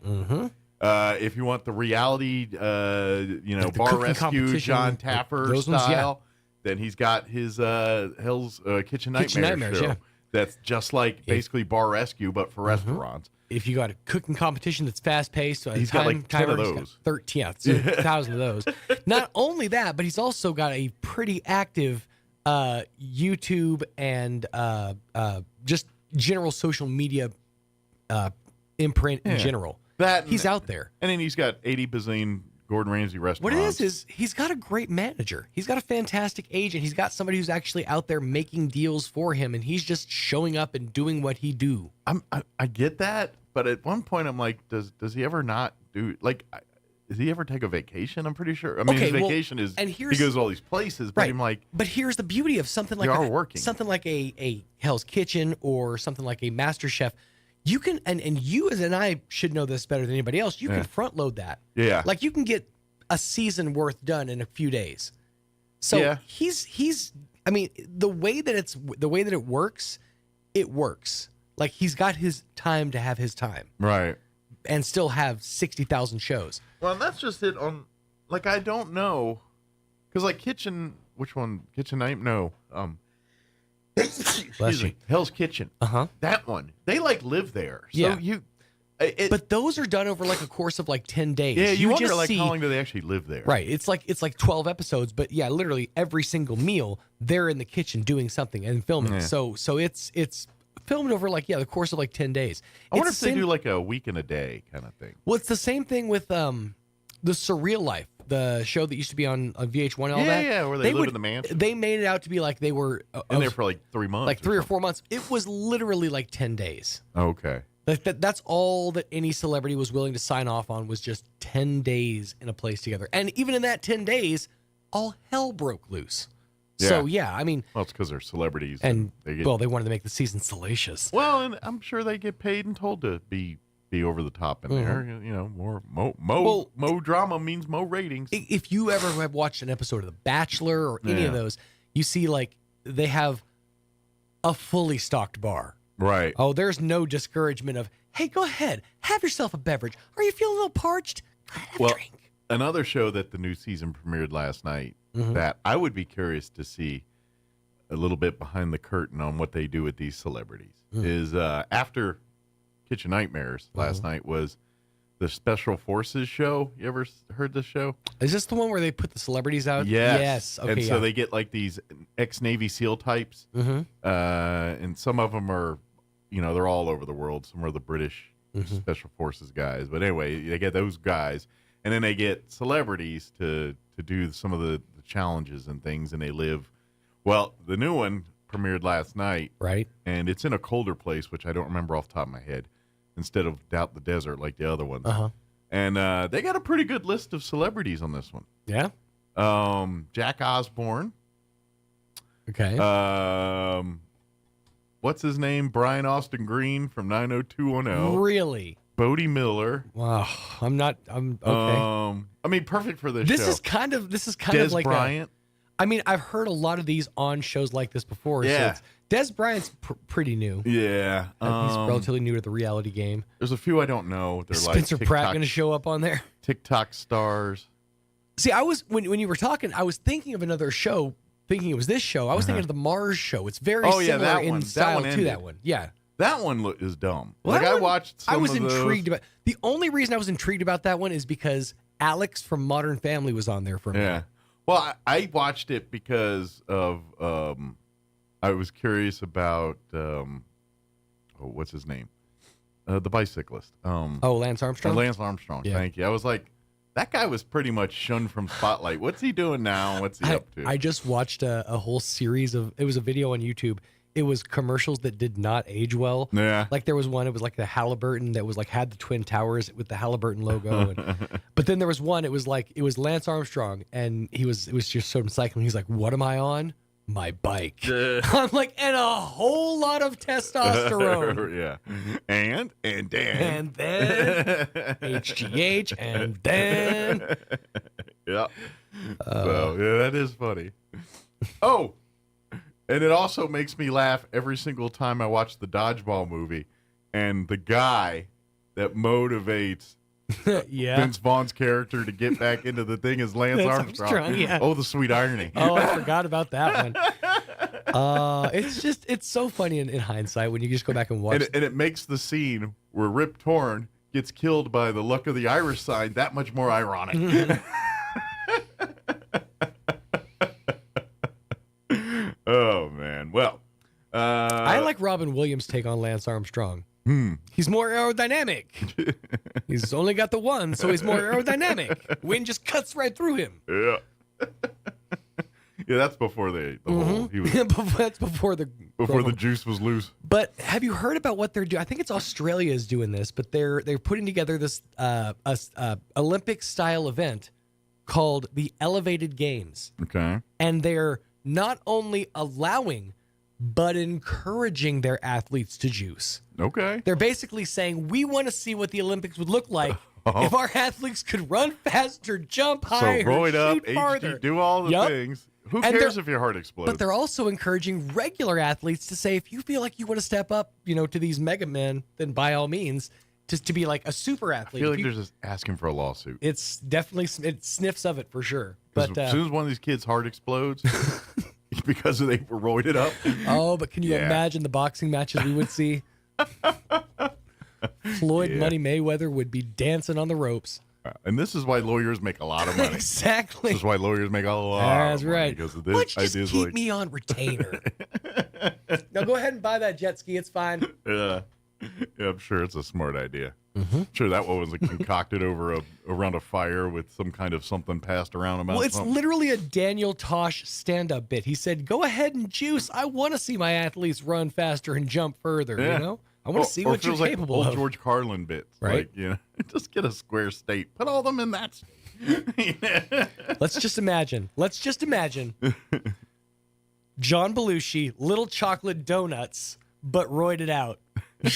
that level of athleticism in that portrayed in the commercial for kids if you haven't seen it. SNL's Little Chocolate Donuts. It was athletic prowess on another level. Yes. But then that on some juice. Just saying. Belushi probably still would be in the air. He wouldn't have had landed yet. Because he popped a speedball right before the match, so Right. Wow. Oh yeah. So many heart attacks. Oh.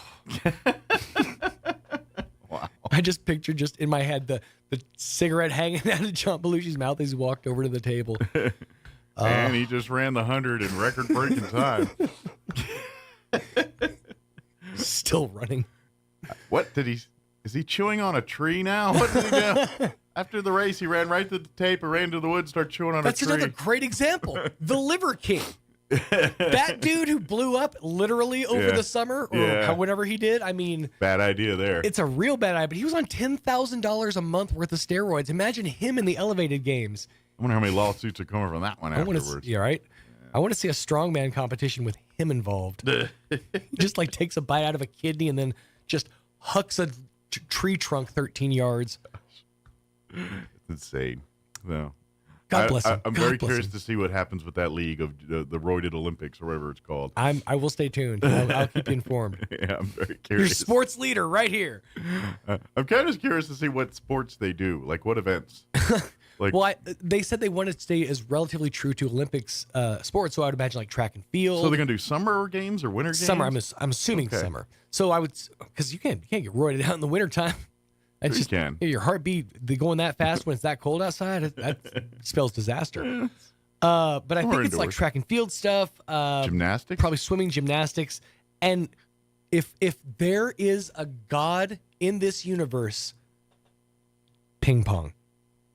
Can you imagine roided out ping pong? Well, I offer you roided out forehead veins as people are like kadoosh in these I offer you roided out curling. Oh my God. The sweeping? That's we have to replace fantastic. the ice because he sweeps the ice it's literally just down to ground concrete now. Hold on, we're re-icing the field. I mean, crew, those guys rowing. Wow. There would be strokes. Pretty sure someone's getting hit in the head with a paddle. There's gonna be paddle fights. Stroke. Oh my God. Yeah. Actual stroke. So stay tuned. Elevated Games coming soon to an arena near you. Wait till the hot dog eating. Wait till Nathan's Joey Chestnut. Wait till Nathan gets wind of this. All right, we're gonna replay our interview we had with Adrienne Ragsdale on Friday. I believe it was Friday, talking about fair parade and general fair. Just savoir faire, if you will. So we'll play that here. We are going to we'll talk livestock next hour with James Duffy and Jonathan Dudley to talk livestock. So that's next hour. But this hour, parade and all that, we'll play our interview with Adrienne Ragsdale. Before we do that, let's get a look at your weather. Talk of rain is in the forecast. They've even mentioned something for this weekend and Monday. And never want to say no to rain. But you know, and I know that you know that I know that when there's rain forecast during Fair Week, double that percentage. Whatever it is, it just draws it. It just attracts those rain clouds. We're talking about the great downpour of 2022. So that resulted being in said, the death of one of our laptops. That being said, it's a brewing. It's percolating. I can see it now. Good times. Yay.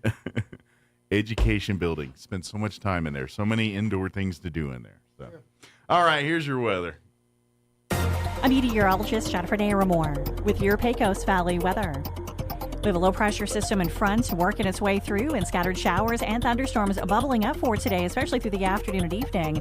And some of these storms may reach severe limits with potential for larger hail and damaging winds. Could see some bouts of heavier rainfall, too. Highs for today are ranging from the upper 80s to the low 90s, clearing out by late tonight in our low 60s. That's your latest forecast. I'm meteorologist Jennifer Naramore.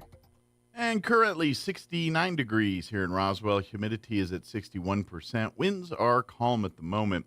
We are looking at a 30% chance for some rain showers, mainly after 3 today. They say if we do get some storms, they could be severe. Increasing clouds with a high of 91 today. Winds out of the south, 5 to 15 miles per hour. Tonight, 20% chance of rain, mainly before 9 p.m. Partly cloudy, overnight low of 62 degrees. Southwest winds 5 to 15 miles per hour. Wednesday, sunny, 93 for a high. West winds 5 to 10 miles per hour. Thursday, sunny and 96. South winds 5 to 15 miles per hour. Friday and the weekend and everything after Friday, I'm seeing rain chances. 20% chance for Friday afternoon, mostly sunny, 93. 20% for Friday night, partly cloudy, overnight low of 65. 40% chance of rain for Saturday afternoon, mostly sunny, highs near 88. 40% chance of rain for Saturday night, mainly before midnight. Sunday, 20% chance at showers and thunderstorms, high of 88. Monday, 20% chance of thunderstorms, high of 86. So, we'll see. All right, it is 8:21. We're going to take a 4.5-minute break. And then we'll play our interview with Adrienne Ragsdale, talking Fair Parade and some general fair stuff, too. Don't go away. Fall time is almost here, and the holidays will be here before you know it. The Calico Cow invites you to move on into the cow and check out the new holiday fabrics arriving daily and take advantage of a huge sale on Brothers sewing machines now through the end of the year.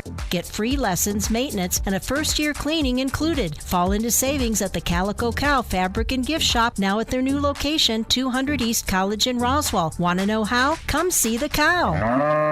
Martine's Capital Cafe in Roswell offers authentic and highly rated New Mexico food. Explore their amazing menu featuring huevos rancheros or asado with eggs or their green chili stew. And you can't forget their award-winning green chili cheeseburger, all made from scratch using their finest and freshest ingredients. Open for carryout with curbside delivery or limited dine-in. Just call ahead 624-2111. Martine's Capital Cafe, always pleasing the most refined palate. Open Monday through Saturday from 6 a.m. to 8:30 p.m. at 110 West 4th in Roswell. You bought a dining table, not a Lego set. So why are your chairs wobbly, and the second your great Aunt Bertha bumps the corner of the table, you're cleaning up spills? This is Melanie from Glenn's Furniture. A quality dining set doesn't need you to rebuild it after every meal. It doesn't need spa dates or expensive gifts every time you need it to perform for fancy dinners. Here at Glenn's, we have a wonderful selection of dining sets in stock, and the quality speaks for itself. Come see us on Union in Alameda, where delivery is free since 1953.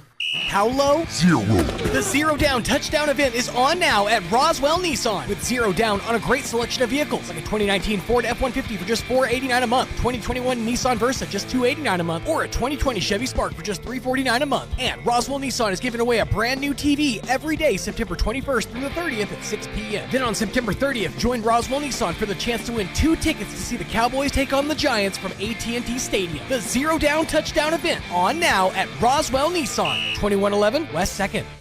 Ready for some fun? Ready to experience the thrill of wild rides for the whole family and tasty treats? Wright's Amusement is back at this year's Eastern New Mexico State Fair, and they're offering you a chance to enjoy the fun early Friday and Saturday, September 29th and 30th. Free gate admission each day, and unlimited ride wristbands are only $35 each. The carnival will be closed on Sunday and will reopen at the start of the Eastern New Mexico State Fair on Monday. Come out for Wright's Amusement Sneak Peek event, 4 to 11 p.m. September 29th and noon to 11 on September 30th, at paid for by Roswell Lodgers Tax. Coming to the Liberty, Friday, October 6th. Catch Jamie Richards. Don't try to find me. With 12 #1 Texas country hits and records recorded by artists like Cody Jinks, Hal Ketchum, Kevin Fowler, Walt Wilkins, and many more. Get tickets and more info at thelibertyinc.com. She's cold as that beer she's drinking. Jamie Richards, Friday, October 6th at the Liberty in Roswell. Let's face it, guys, we're living in times where the truth is becoming more suppressed and censorship is increasing at an alarming rate, especially on social media platforms. It's Clyde, and I want to tell you about a safe and secure digital playground we put together just for you. It's aftermath.media. You get access to thousands of Ground Zero archives and podcasts, along with our private social media groups with your basic membership starting at only $7 a month. Each subscription includes tech support, access to the RSS feeds, along with our own chat room and Telegram channel. In addition, the premium membership includes research study groups, webinars, a document and movie library, a live video stream of Ground Zero, a monthly Zoom chat with me, and other bonus content. Be sure to check out our yearly specials as well. Sign up today while you're thinking about it. Sign up at aftermath.media. Again, that's aftermath.media. The journey continues for your Goddard Rockets, and coming up this Friday night, they're back home at the Wool Bowl taking on the Eagles of Belen. Fiero 106.1 FM and KSBPTV.com have got you covered. Join Chris Deck and Chris Roybal for the pregame show beginning at 6:45 and kickoff at 7. Rockets versus the Eagles of Belen, Friday night beginning at 6:45 on Fiero 106.1 FM and online at KSBPTV.com. Southeastern New Mexico's sports authority, then, now, and always. Here's a Mornings with Mike Winters fun fact. You burn more calories sleeping than you do watching television. For the ultimate workout, fall asleep in front of the TV. Here's Mike Winters. Here's Mike Winters. And good morning. It is 24 minutes after 9 o'clock, and joining us in studio this morning, officially our first guest to talk this year's Eastern New Mexico State Fair, Adrienne Ragsdale, back with us. Good morning. Good morning. How are you today? I'm doing great. Well, you don't look all flustered and things, so I think things must be going good as far as getting ready for fair. We are a week away officially, almost. I mean, because with sneak peek and with turn-ins, all that, it's, because actually for folks, because I believe some of the food and some of the home ec stuff, they turn in this weekend, right? Right. A lot of the arts and crafts. So if you're doing the arts and crafts side, you better get onto the fair website. Make sure you get your turn-in times right, because it's coming up like this weekend. However, officially the fair doesn't get underway till next week. We'll actually start early with a sneak peek for the carnival Friday and Saturday nights. You can come out and ride the rides. Sunday, everything's going to shut down. And then Monday, the fair will officially get underway with the official thing that the fair always officially gets underway with, the Eastern New Mexico State Fair Parade. So that's what we want to kind of focus on today. Adrienne is kind of your parade czar, the one that the keeper of the lineup and who's in and who's out and stuff like that. So, which, by the way, if you're not familiar, it's a Herculean task, because I would say the Eastern New Mexico State Fair Parade is probably the largest parade that we ever see in Roswell. We have some big ones, but none of them kind of as far as the length and the size of the Eastern New Mexico State Fair. It's long. I mean, it's the longest. I mean, it's about 2 miles from beginning to end, and then I think once it gets started, I feel like the first entries are finished before the last ones get out of the parking lot. So yeah, we have. It's like that. It's long. It's a lot of moving parts. It's a lot. So that being said, she loves and wants to get everybody that wants to be in the parade as possible, but you got to work with her. Work with Absolutely. her to get the lineups right and get that way. Everyone, when the parade goes, everybody's lined up at the Wool Bowl and the right spots are supposed to be. So when they start the parade, they drop the flag and the way that everybody starts going. That's kind of how we want to do it. We do. I've been doing this for, I think, 17 years. So you kind of got a system now. Yeah, well, I mean, I learn something every year still. But we always start right at 10 o'clock. Yes. And it doesn't always look like it's going to work, but it does work. It is.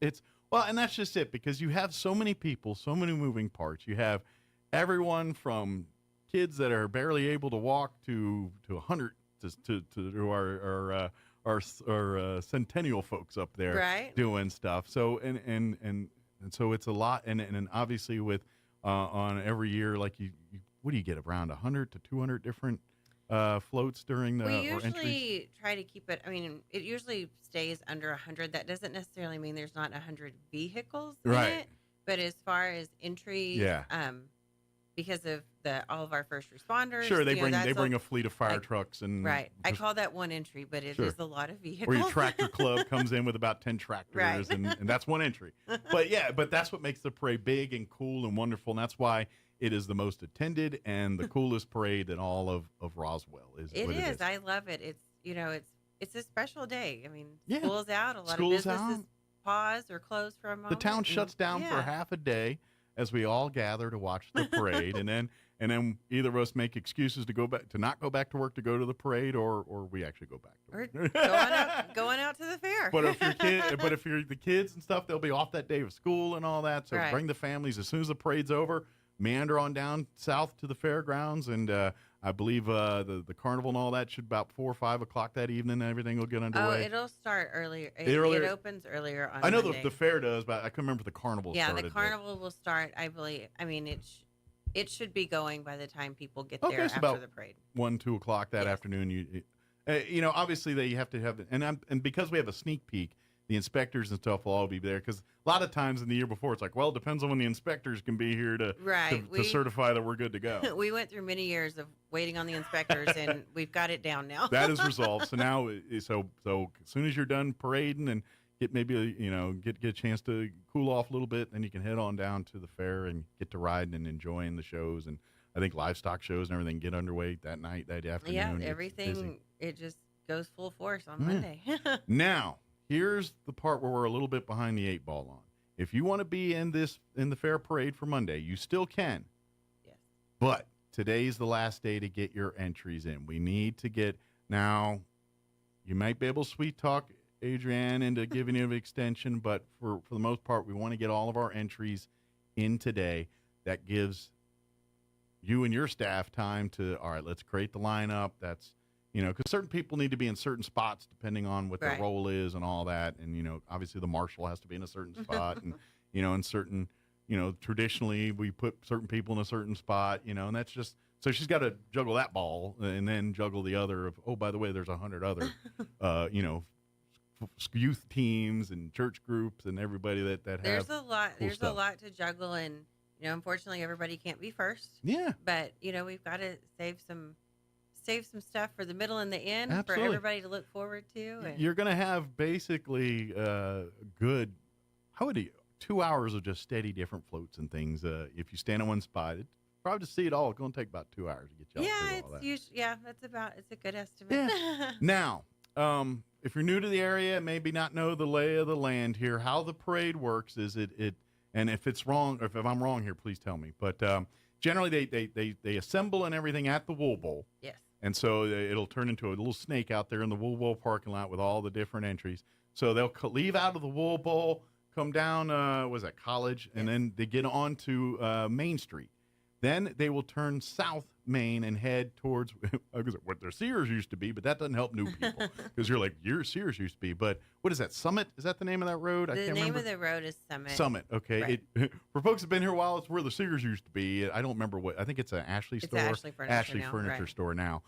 So they'll go south on Main till they hit there, and then it kind of breaks up and wraps up. Now, judging, and if there's going to be like a little show or performance that's part of it, that's going to be happening right in front of the courthouse lawn. Yes. There on the Chavez. That's where the judges' booth will be, and that's where most of the crowd starts to gather, is right there. But if you're anywhere on North Main or Main Street between College and Summit on the south end, you're going to see the parade, no problem.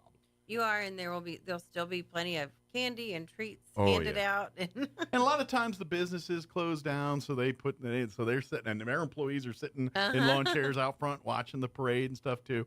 Usually there's vendors going up and down selling things, and of course some of the restaurants that are open might have a staff so you can pop in and grab a sandwich while the parade's going on or what have you. But come out and just support. If you're not going to participate as far as being afloat, then we love to bring your whole family. Come on out.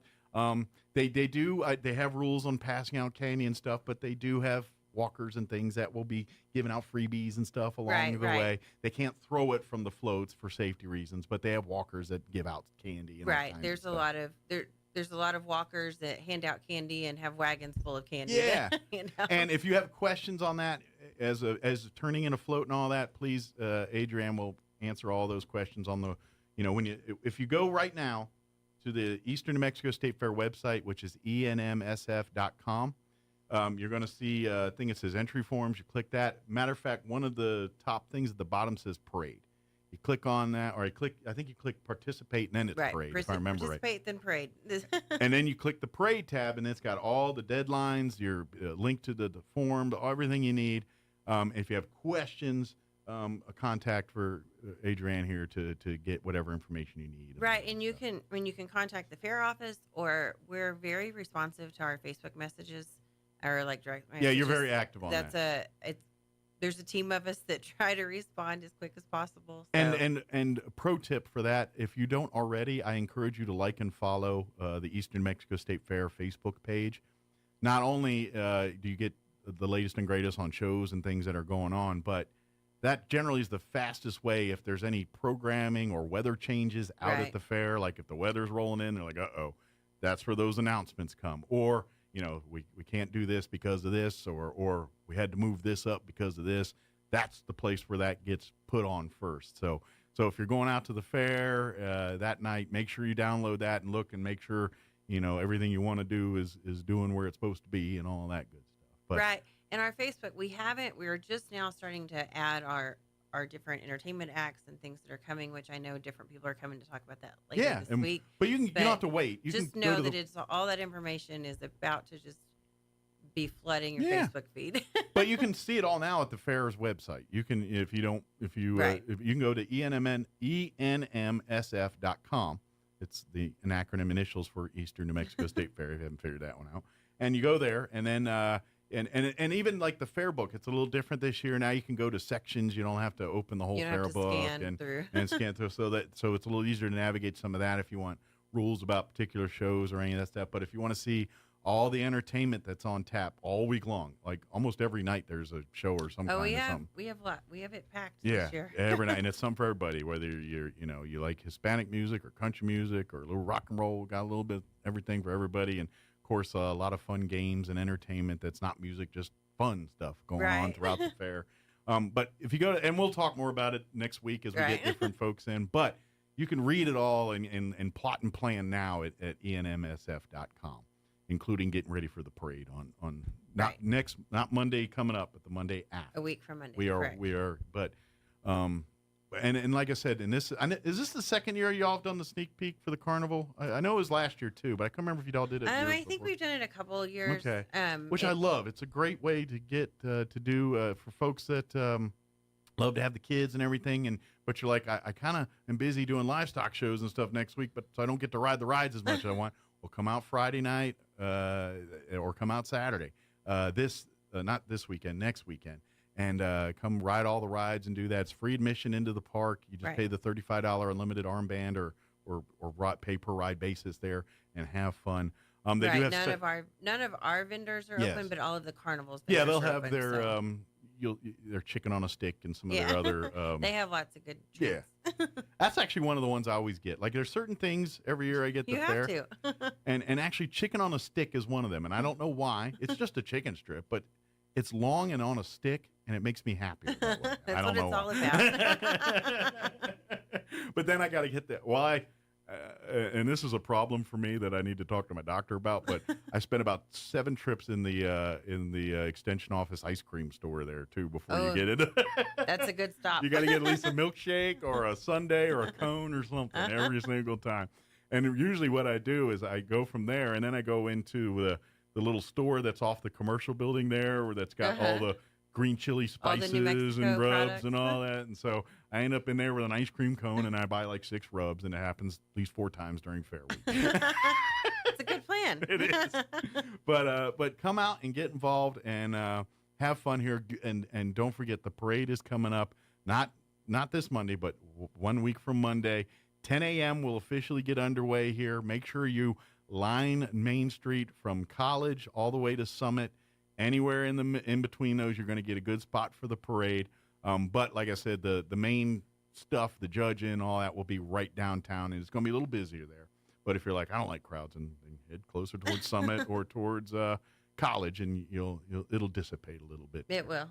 And then right after that, make your way to the fairgrounds, because it's game on. Everything gets underway. Coming. Again, you can go to easternmexicostatefair.com for a fair admission and all that, and we'll talk more about some of that. We've got some special days during the week of the fair. There's going to be a ride day. Of course, senior day is always going to happen. And we'll talk a little bit more about those next week when we have our various folks in for that. Okay. And but you don't have to wait for that. Go to enmsf.com. You can start reading up on that. But it's a lot of stuff. There is a lot happening out there. There's a reason why we have the fair folks on like 4 times the week of or 5 times, because there's so many different topics to talk There's about. a lot. And but I just for a general, if you do this, you're going to get a good fair experience. Come out to the parade, do all of that. Obviously, you're going to go and want to ride the rides and eat the food. That's and everyone goes to the commercial building and does all that. All those do it. Awesome.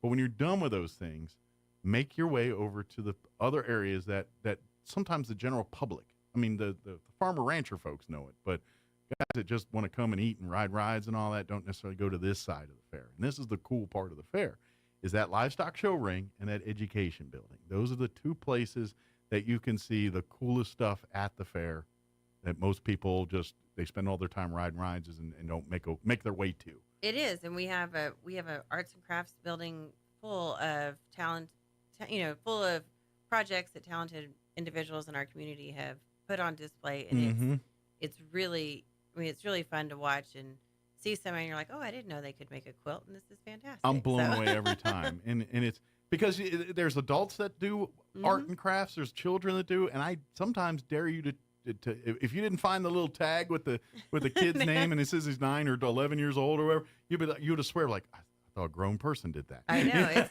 like I said, there's some really, really talented people that are showcased in that barn too. We do. And plus you get to see some of the, like obviously one of the longest running little fun / bragging rights thing is that pumpkin growing contest that they do every year that gets, and you can always see the fruits of their labor in the education building. You see these 6 or 7 or 10 or so big gelatinous pumpkins that look like they just have no skeletons and they just poured them out of something. I know, they're some monsters. and they have to weigh them with like same scales that they like weigh cattle with. Yeah. That's what they so those are in there. The model railroaders have been calling that building home for years, and you could easily, if you're just looking for a place to get a little cathartic and sit and chill and quiet for, they usually have bleachers and stuff right around the trains there. You can sit in there and just watch the trains go by and see all the cool cars, and it's a nice little area to cool off for a minute and just get away from the hustle and bustle of all the exciting stuff for a minute. Well, and this year we are going to have right next to the education building, we are going to have the Canine All-Stars. So we're going to have their rescue dogs that have been trained. And so they will, they're diving. They do their dogs. demos. And it's a really, I mean, from what I've looked at and what I've talked to the people who put it on, it's a really cool deal. Spectacular little event. So there's all kinds of stuff. There's always something for you to do at the fair. Yeah. If you get too warm, go in the air conditioning side and enjoy some of that. When you're ready to come out and do some of the outdoor stuff, then they're ready for you. And we're supposed to have perfect weather. Knocking on wood. Well, so last year it got pretty wet. So hopefully we got that out of our system for a couple years. It is. I feel like no matter what we do, there's going to be at least one day that it rains at the fair. It's like a rule. Like it has to happen one time. We just got to hope it happens either overnight or when during we're not a time open. when there's not shows and concerts and rodeos and things going on here. Yeah. Any of that stuff. And then, of course, don't forget one more thing I'll remind you, I know we're getting on all the stuff here, but don't forget the other big climax, which would be Saturday morning, is the junior livestock auction for the kids. That's the fruit of the labor. What we're here for. And remember, the Chaves County Fair, they do it Fridays. The Eastern, it's Saturday morning. Saturday morning. So, and correct me if I'm wrong, but this is for kids that want to auction animals that maybe, they went to other shows but didn't win, or they won but wanted to, this is their last chance to sell these animals because now that the state fair is over, this is the last window for these kids that are going to do it. It's my understanding also. Yes. So, and you can get involved because every year you watch it, some of these things go ungodly amounts because these are kids either college money or it's for their next project depending on their age. That's just what happens here. And so people like to support these kids because we want to show them that there is reward for your hard work. Right, absolutely. And because these are going to be the kids that are ruling the city when we're all sick and tired of doing it. And so we get people that really, they pay way more than you think for a cow. But you can get involved with that and merge and chip. So you can do it for you get a bunch of people together and they all chip in or add on to it. So you can help these kids without feeling like, well, I don't have $10,000 to give to someone for an animal right now. But I can give you $100 to keep to chip in with another one. And so it's a lot of fun doing it. It's a lot of fun to watch and a lot of fun to see. So go do it. And if you've never been to a livestock show, walk to that ring and watch these kids. There's nothing more fun to me than watching a kid that's 3 feet tall and probably weighs 75 pounds soaking wet, working and handling an animal that's 800 pounds. Right. And doing it proficiently. And with confidence, absolutely. Love that. And it makes you happy. It does. And then it is fun too. Like the pigs is always fun. Like watching the kids trying to wrangle the pigs with the boards. It's hard for adults, even when the kid, it's kind of a comedy of errors, but it's also fun to see kids, doing the job. But at the same time, it's comical because pigs don't work to the same agenda as everybody else. They don't speak English. But again, for Fair Parade, today is the drop dead. This is the deadline. We want to get every entries turned in. If you need to call Adrian or call the fair office and talk to them personally. But yeah, we want to get all the parade entry forms in and done by the end of business today, so they can use next week to get everything lined up, ready to go, and do all that. Now, you don't have to have your float ready by today, but you do have your entry form turned in by today. And we will post the lineup on Facebook and on our website as soon as it's ready. Okay. It's always going to be up at least Sunday before. Yeah. But I try to get it up, Friday. It just depends on how many. There will be a few next week happen, that come on, and of course Adrienne and does everything to say we will work you and try to get you in here, even though she's got the lineup perfect and set and it looks all shiny and nice, but she'll mess it up for you. Things happen, so we work on it. We work with our participants, but the faster you can get registered, the faster we can get that lineup out, and everybody can start making. And don't forget, you will be there. They are judging for like the best, the different categories in the parade as they usually do. Your best business float, your best like youth group float. We have a patriotism award, a spirit award. Our theme this year is 101. It's going to be fun. Yes. Because it's our 101st year, which that is a wide open theme, open to your interpretation. So wait till 102. 102, what you gonna do? I don't know. We'll have to figure something out. But for now, 101's gonna be fun. It's gonna be fun. It's gonna be fun and safe and a great week for everybody. Absolutely. And then I'll mention this, and I'll try to do this each time too. Pro tip: if you got the kids and the family going out to the fair, just because this happens every year, and the fair is very aware and has a very well exercised plan in place whenever this happens, but it happens every year at the fair. Kids get lost and separated from their families, and then we have to do a kind of an all-out search to make for it. Because once that's reported, the fair locks down. No one gets in or out till that kid is found. That's just how and there's a whole procedure. The law enforcement, the staff, they all have their marching orders when all this happens. That being said, if you want to help, if that does happen to you, the best way you can help expedite this thing is take a picture of your kids right before you go into the fair or the day of, so they're wearing the clothes that they're wearing, and they look. Such a good idea. They kind of look exactly how they're going to look when they're walking around the fair, and that way, if you do get separated, or you maybe have a meeting spot, no one met at the meeting spot at the right time, and all that kind of stuff, then you can use that photo to give to the fair staff and law enforcement, so they can use that. And 9 times out of 10, when that happens, the kid's found within 5-10 minutes.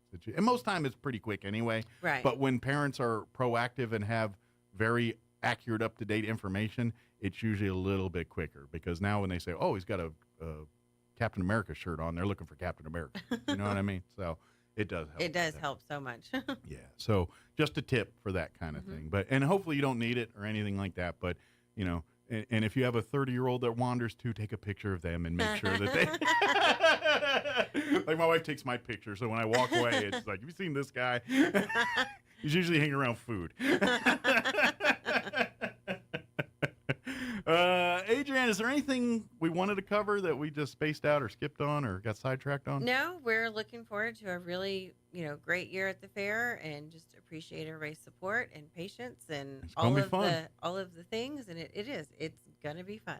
And to be honest, what I love about it, and even last year, but this is a fair full on. We're just talking about fair. Not talking about COVID. We're not talking about, we got to do it this way because of this. No, it's just the fair, and we're doing it because that's how we do the fair. Yep. So come on out and be a part of this year's fair. Don't forget admission, all that. You can find prices there. Of course, they have offer for seniors and children and adults for certain prices. Parking is free. And all the concerts and special events that are included, that are part of the fair, are included in your admission into the fair. So if you want to see any of the shows, the live concerts, rodeo, you pay to get in the fair. You guarantee a spot for the concerts and everything too. And and I know like Tuesday is a special day for everyone under 2. You pay is it $25 or $35 to get in, and that includes an armband and all that. And Tuesday is what people, it's armband day. Yeah.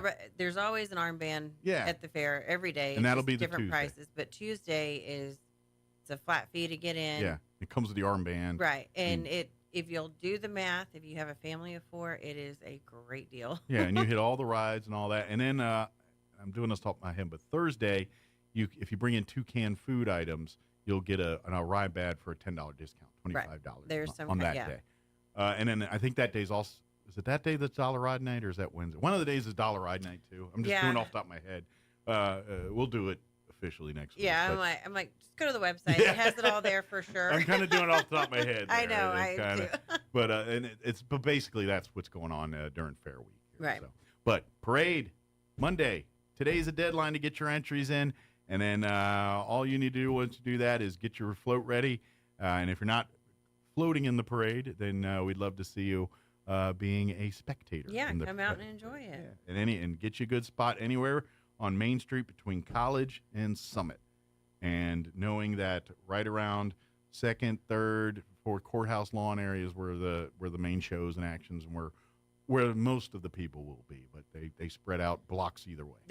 It's full of the whole route. It is. There's a cavalcade of people at each time. Everybody has their spot that they like to watch from. Yep, they do. And hopefully, like you said, no rain, no weather issues. We'll get all our rain at 2 a.m. to 3 a.m. and it'll be a nice drizzle that just dampens and keeps everything keeps everything cool. Well, thank you very much, Adrienne. We'll see you next time during the fair, and I'm not sure if you pop in again for another thing or not. I don't think so, but okay. I mean, never know. You never say never. Someone's like, I can't make it. Adrienne, you're up. That's kind of how it works. Well, thank you. Have a good weekend, and all right. Get some downtime this weekend, because next week you will have none. So. Oh, I know. Thanks. All right, it is 9. Cirillo, the United Way of Eddy County has selected its new executive director. Board of Directors Chairman Brandon Boyles announced Kyle Marksteiner, who currently serves as the Public Information Officer for the City of Carlsbad, will assume full responsibilities as executive director in October. In the meantime, Marksteiner will be working with interim executive director Missy Courier to ensure a smooth transition. The United Way of Eddy County is a volunteer-driven organization that serves all of the county residents through its own programs and services and those of its partner agencies. And a rare and spectacular event will kick off the Roswell Science and Art Festival next month. On the morning of Saturday, October 14th, the moon will pass over the sun during an annual solar eclipse. Roswell is one of the best viewing locations as it is located along a relatively narrow strip on the Earth's surface in which the moon will be centrally located in front of the sun, creating a so-called ring of fire effect. The eclipse will begin at 9:15 a.m. when the moon appears to touch the edge of the sun. The moon will be most in line with the center of the sun at 10:41 that morning, and the full eclipse will end at 10:43 a.m. You're up to date. I'm Jared Sorello. Hey everyone, with your Cowboys Report, I'm Christy Scales. If you're a true blue Cowboy fan and happy with the defense in Sunday's loss at Arizona, coordinator Dan Quinn feels your pain, but he has a message for you right after this. Cowboys Nation is big because everything's bigger in Texas. And Reliant has the energy to power it all.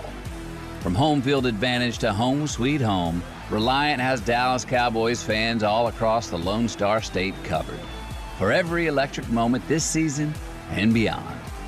Reliant, proud to be the official energy provider of your Dallas Cowboys. Reliant, PUCT number 10007. Whether you're getting ready to purchase a home, setting up a college fund for your kids, or preparing for retirement, you're working hard to live a life you love. And you deserve peace of mind knowing your home, loved ones, and future are protected. At SWBC, we can help you assess your personal situation and create a customized solution to make sure you're prepared for whatever life throws your way. Visit SWBC.com to learn about your mortgage, insurance, and wealth management options today. That's SWBC.com. The Cowboys' defense, which dominated in the first two wins of the season, struggled against the run and gave up too many big plays in Sunday's loss at Arizona. The only thing worse than watching it as a fan was to be the defensive coordinator. Dan Quinn doesn't want to experience that feeling again. One of the things that probably felt like 5 fingers across the face was, man, you guys didn't look like your defense. The reason it probably hit me was because I felt that was right. It didn't play, to the standards that we've seen. And so when it doesn't happen, feel about it. But I do know this. I certainly know that we'll grow from this. Next up for the defense, Zeke Elliott returning to AT&T Stadium this Sunday as a member of the Patriots, who are coming off a 15-10 win over the Jets. With your Cowboys Report, I'm Christy Scales. All across America, this is the Lou Dobbs Business Report. I'm Lou Dobbs. A big week for retail, a lofty forecast for crude oil. Investors looking for stocks to rebound after a down week, sharp losses for all 3 major stock indexes. The Nasdaq suffering its worst week since March, and hawkish Fed talk has Wall Street bracing for another extended rate hike campaign. More retail earnings this week. Costco's sales have steadily risen since the last quarterly report in May. Wall Street targeting a nearly 8% annual increase in sales for the next quarter. Nike's earnings report comes Thursday. The stock's down more than 20% so far this year. The economic climate a drag on the shoe retail industry. Nike shutting down its flagship store in Portland, Oregon. And crude oil futures continue to rise. West Texas Intermediate crude up 13% over the past month. Wall Street analysts calling for an energy supercycle to end the year. J.P. Morgan Chase forecasting crude oil could eventually hit $150 a barrel. Please join me twice each weekday for the Lou Dobbs Business Report right here. Business news you need to know. Keep listening for more. This is the Lou Dobbs Business Report. If you're a business owner, you need to know about the ERC program because you may be eligible for a refund of up to $26,000 per W-2 employee if you had employees on the payroll during the pandemic. ERC, or the Employee Retention Credit Program, is a government initiative to help business owners. Visit governmentaid.com to find out if you qualify. The process of filing is complex, and the team at governmentaid.com has the expertise to help. Visit governmentaid.com to see if you qualify for a refund. That's governmentaid.com. The Rehabilitation Center at Artesia General Hospital offers a variety of services led by experienced licensed therapists, including physical therapy, occupational therapy, and speech therapy. Their multidisciplinary team provides a complete evaluation with the full support of your primary care provider to develop a custom plan to support your personal goals and recovery needs. These treatment plans help manage symptoms, educate patients and their families, and ultimately get back to the activities that bring you joy. Learn more at artesiageneral.com/rehab. Hey, this is Jennifer from Trustmark Roofing. Every storm chaser's worst nightmare. You know storm chasers, those out-of-town roofers that descend on neighborhoods after big storms. They come in, do a crummy job, then poof, they're gone forever. Well, a few years ago, our area had a hailstorm, and right on cue, storm chasers showed up. I was driving home from work one evening and saw one talking to an elderly lady on her porch. I said, "Not today, buddy." I did a U-turn, pulled in the driveway, and walked right up to them. I warned the woman who they were talking to, and I chased away the storm chaser. The woman's daughter called me later and said a storm chaser ripped them off a few years ago. She thanked me for stopping this one and chose Trustmark for her roof. Trustmark Roofing. Every storm chaser's nightmare. Every homeowner's champion. Call today for your 20% off coupon for our spring and roof gutter maintenance service. 575-755-ROOF. or visit TrustmarkRoofPros.com. Trustmark Roofing, we put people first. Did you know that gun deaths are the leading cause of death for children and teens in New Mexico? Half of those deaths are suicide by a gun. As gun owners, we can help keep New Mexico's children and teens safe by securing all our firearms. Store your guns locked up, unloaded, and separate from ammunition. That's right, locked up, unloaded, and separate from ammunition. It's one simple thing we as gun owners can do. Keep me and my friends safe and lock up your guns. Thank you. Brought to you by New Mexicans to prevent gun violence. Your home for Kim Commando in Roswell. 106.5 Roswell's Talk FM, KEND, Roswell, New Mexico. Puxton says it all starts today. President Biden goes to Detroit today to show support for the United Auto Workers Union. He will join workers on the picket line at midday. His visit comes one day before former President Trump pays a visit to Michigan, where he will speak to union members tomorrow evening. And in the midst of the strike, Ford is now saying not so fast on that new factory. Ford Motor Company says it's pausing construction of the $3.5 billion electric vehicle battery plant in Marshall, Michigan, until it's confident it can run the factory competitively. The move comes in the midst of contract talks with the United Auto Workers Union. Ford's plans envision the plant employing about 2,500 workers. UAW President Shawn Fain called the move a shameful, barely veiled threat to cut jobs, but a Ford spokesman says there are a number of considerations. There has been local opposition to the factory location and criticism of a Chinese company's involvement. I'm Ben Thomas. Well, now Hunter Biden is suing Rudy Giuliani and another attorney. He's accusing them of wrongly accessing and sharing his personal data from a laptop that was left behind at a Delaware computer repair shop.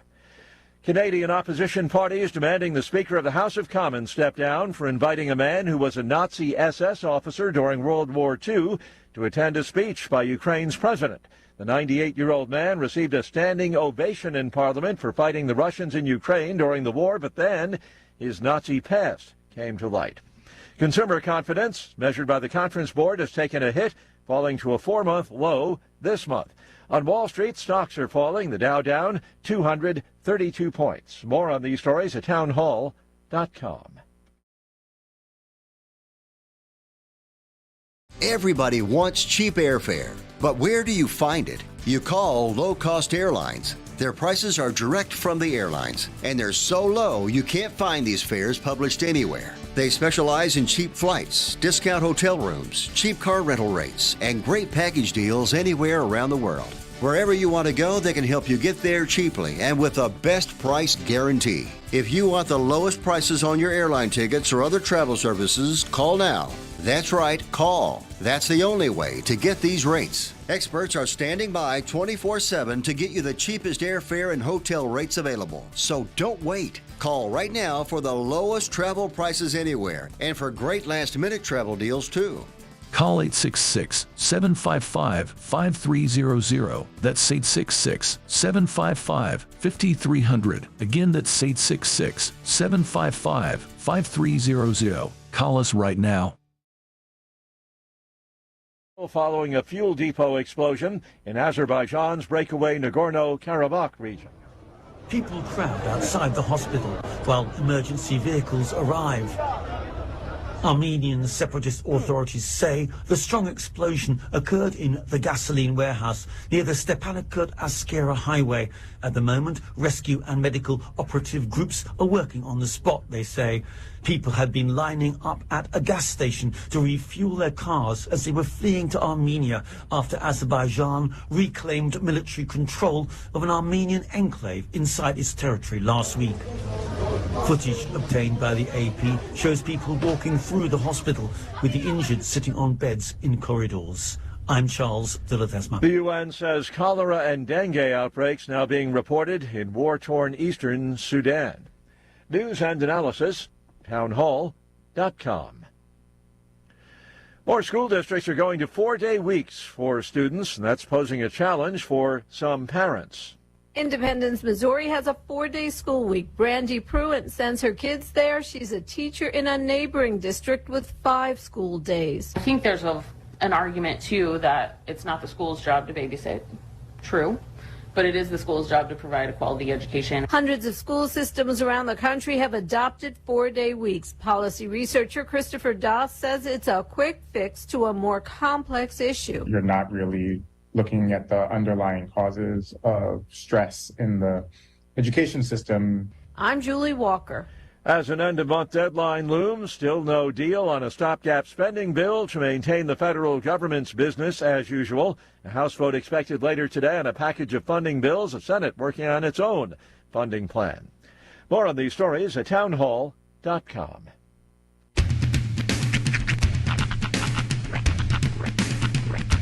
What in the wide, wide world of sports is going on here? I promise you, whatever scum did this, not one man in this force will rest for 1 minute until he's behind bars. Now let's grab a bite to eat. Yeah, come on. I feel the hot wind on my shoulder and the touch of a world that is older. I hit the switch and check the number. I leave it on and then I slumber. I hear the rhythm ringing through it. Flamenco guitar and cumbia music. I hear the talking of the DJ. The devil listen, what does he say? I'm on a Mexican radio. I'm on a Mexican radio. Broadcasting live from high atop the J.P. White Building in downtown Roswell, New Mexico. It's Mornings with Mike Winters on 106.5 Roswell's Talk FM. Is that what I sound like when I talk? Now, here's your host, Mike Winters. And good morning. It is 6 minutes after 9 o'clock. Welcome to hour number 3. Dress Inviernos. Of Mornings with Mike Winters, right here on 106.5 Roswell's Talk FM. Happy Tuesday, everybody. Mm-hmm. You know, I know it's not McDonald's Friday, but I saw something online. Okay. Of a new McDonald's offering. It's not in the thing yet. I don't know when I it's heard out. a rumor of something, but go ahead. It is a wrap. Mm-hmm. It is an omelet and chicken and hash brown. Okay, this is new. And cheese, or omelet, chicken sausage, hash brown, and cheese wrap. Really? For a limited time only. That does sound enticing. I did not see it on our local app. I've just heard a rumor of new sauces might be coming. I saw that they're going to do another Big Mac sauce release party or something. I'm not sure. I just heard. I'm in on this Facebook page. I'm on the Fast Food Secrets Club. Yeah. And sometimes you kind of like you're privy to news, and somebody who I guess he gets sent sauces that McDonald's. He's like their R&D. Okay. He's like I received a package from them recently. I'm not sure what it is, but I've heard sauces were coming. So you wonder how many of those actually make it to the restaurants. I know. What a fascinating job that must be to be R&D for McDonald's. Yeah. That would definitely be a cool job. That's right up there with the job I wanted when I was a kid, like before radio and all that. Because radio was early, but before that, the job I wanted more than anything else, I wanted to be the guy with that giant blade that cuts the Blue Bunny ice cream open and takes the little spoon and scoops out a sample to try it. You know what I'm talking about? Like grabs one from the line. That dude has the best job in the whole world. Yeah, unless people screw up below him. Right. And then not That's so like much. being the taste tester for the King's food back in the day. That's one of those upper echelon jobs. If you know you're in a good Unless you position. got a king that's not well liked. That's then, true. Then Yeah, maybe not the best job That's in the world. true. But hey, either way, you're gonna sleep comfortably. Yeah. So. Yeah, it's kind of like those the beer meister guys. Mm-hmm. And they literally they walk around each day and they just like take a shot from each of the tankards.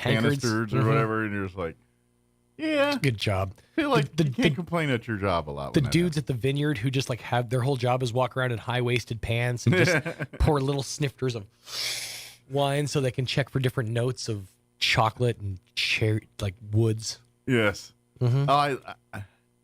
And I guess my palate just isn't that. You're not able to process it like that. Yeah, I don't get that. Well, Like, I learned a process that real like vintners and real like people who are like super into wine do is when they take their first sip, they like bong water it essentially in their mouth to kind of like fill it full of air. It's to aerate it essentially. But then they also do this like weird tongue thing where they and it's basically you're bouncing it around on your palates. Yeah. The whole wine thing is it's not something I'm into. Like I get that they explain it and that they have this reason for it. I just think that whole process is just some sour grapes, garbage, bunk stuff to make their thing more bougie and important. It's true. I mean, how often do you do that with any other product? Who's doing that with Coca-Cola or water? Oh, speaking of, have you heard about Coca-Cola's new offering? I guess I haven't. Their new flavor in their Creations line is called I think it's Y3000. Well, and it's in all supposed fairness, to taste like the future. Oh, it's gross. Because every one of these are nasty. It's been weird. It's just weird. The Creations line of Coke beverages are the worst line of beverages in the history of beverages. I think the gimmick with this one is they used AI to come up with the flavor. Okay. So there you go. Make of that whatever you want. I still believe it's, like you said, it's them cleaning out the nozzles to replace the Mm-hmm. flavor, and it's just what it is. Because especially some of because they had the space one that I'm like, I don't even know what this is. It just tastes like. They said it was supposed to taste like what space smells like. It's like they went to 7-Eleven and they hit a 7-Eleven with a lot of Slurpee selection and just did the roulette down. Do you remember doing soda suicides back in the day? That's kind of what that one tasted like. Exactly. Just a little bit of everything mixed in with like a hint of Big Red. That's why I'm just like, this is garbage. So You when ever I see those now, I don't even mess with them. You ever have one of those weird cravings for like specifically like Big Red or? Now you didn't grow up around in the South. Yeah. Oklahoma, Big Red was like the official soda of the South. My version of Big Red, even though it doesn't taste like Big Red, is Cheerwine. Yeah, it's pretty close, but it's in that like regionality thing. But yeah, every now and again, I'll get a hankering and I'll run down to like the local corner store or whatever and just grab myself a Big Red. It's only every now and again. I can almost never finish it because it's just pure. It's like drinking cotton candy. But yeah, every now and again, I get a hankering for it. Well, is it that one or the blue one? One of them tastes like I'm drinking liquid bubble gum to me. Big Red is, I would say, probably closer to bubble gum. Actually, Big Blue. I haven't had Big Blue in a long time. One of them tastes just like bubble yum. Big Red was pretty yum close flavor. to that. Yeah. Now the other end of the spectrum, I did something for the first time in my entire life. I did a millennial thing today. I had for breakfast avocado toast. It's probably good. It's actually not bad. I'm sure it tastes fine. I've avoided it because it's such a millennial trope or whatever. But I saw it on the menu at a place I was ordering mobile from, and I'm like, yeah, why not? I'll do some avocado toast. Pretty good, pretty doggone good. Oh, it's not bad. I mean, so what they do is they take avocado and they put it on top of toast. They smear it. What a concept! I know. But yeah, it was fine. I was just like, while I was eating, I was like, I feel like I'm giving into a trope. It's just chips and salsa, but you replace the chips with bread. Essentially, basically. Yeah. It's like, have you ever had guacamole? Or chips and guac. That's basically what it is. Pretty much what's going on there. Chips and guac. But just slightly less flavorful guac, And I would argue guacamole toast would be better than avocado toast. But then you got a little spice to it. Yeah, you got some onions in there, a little kick with the lemon. Depending on who made it. Yeah. Like if it's my sister-in-law, she puts bacon in hers. Oh. That's uncalled for. I normally I would not myself, but are you going to argue? Yeah, kind of. It feels excessive. I'm of the mindset that bacon, while great, does not belong in everything. Well, it's not bad in guacamole too. I just I will. Does it seem over the top? Yes. As someone who had, but am I going to eat it? You bet. As someone who had at one point sensitive teeth, the surprise of something super crunchy like that inside your guac, that can be kind of shocking. You got to open your eyes because you can see there's clearly bacon in the guac when you do it. There's a sign above it that said, "There's bacon in this guac." I should have. It's on me, really. Big sign with hunks of bacon in it. So I mean, egg on my face, I guess. But yes. Mm-hmm. My wife, no bueno. She's like, this is wrong. But it tastes good. I don't care. I mean, I'm sure it tastes great. It just it feels wrong. Because you know me and my meat. And so I'm like, please rephrase that. My love of meat. Thank you. I would prefer that to not be a drop. No one around here is going to take the time to do that. Fair enough. I think I'm safe. I just think our listeners, tend to be a little loyal, and we might go back and highlight a clip. Well, Mike Winters in the morning. You know me and my meat. Well, you know what? If you do it, please do it and share it because I want to see them all. I want to see even the raunchiest, funniest of them all. Put them up there. If someone's doing that stuff. We need to create a Mike Winters memes page. I feel like I want to see them. A Mornings with Mike Winters memes page. No, but the best condiment for like a burger is more meat. Is more meat. I don't care what anybody says. I understand. So sure. I believe I take that philosophy into other avenues of food too. There is a line though. Yes, there is a line. We slap a halibut steak on top of my burger, I might not be thrilled. But my line's different than y'all's line. I actually would put fish on a burger just to say I did it one time. I need to put out a message. We're talking about food right now. I need to put out a message to Greg Birch because we got into he posted a thing about liver and onions the other day, and I put a comment up that said, "You're a fan." I'll be honest, I love it. Yeah. I put a comment under my comment, but then he removed it. Part of me thinks he went at me, but I want to know what he said. So let's go, Greg. In the spirit of spirited debate. Let's go. Let's talk about liver and onions in the comments. You can go ahead and repost that comment because I'm curious. Well, my wife would agree with you. She's a fan. I eat them if that's what there is to eat. I will never request them. I think that's literally what I'm going to have for my breakfast this weekend before the remote. I'm going to go over to the sale barn and have some liver and onions. Breakfast liver and onions? They do breakfast liver and onions over at the sale barn. Oh. Dude, great way to start the day with a little iron. Yeah, I'd rather eat iron. Speaking of iron, Goddard Rocket Football on Fierro 106.1 this Friday. Like, just put an iron on my plate. I think I'd rather eat that. A solid iron.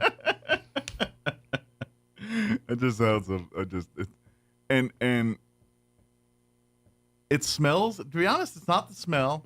I like the smell. I like the whole grill in it. It's when I put it in my mouth, it tastes nothing like it smells or looks. No, it doesn't. That's kind of the best part. It's a whole experience. Creeps me out. It's like meat shouldn't dissolve like that in your mouth, should it? It's a melt. It's like eating it's like those dudes who eat bone marrow. Yeah, but I like scrapple. I like a lot of these quote unquote questionable meats.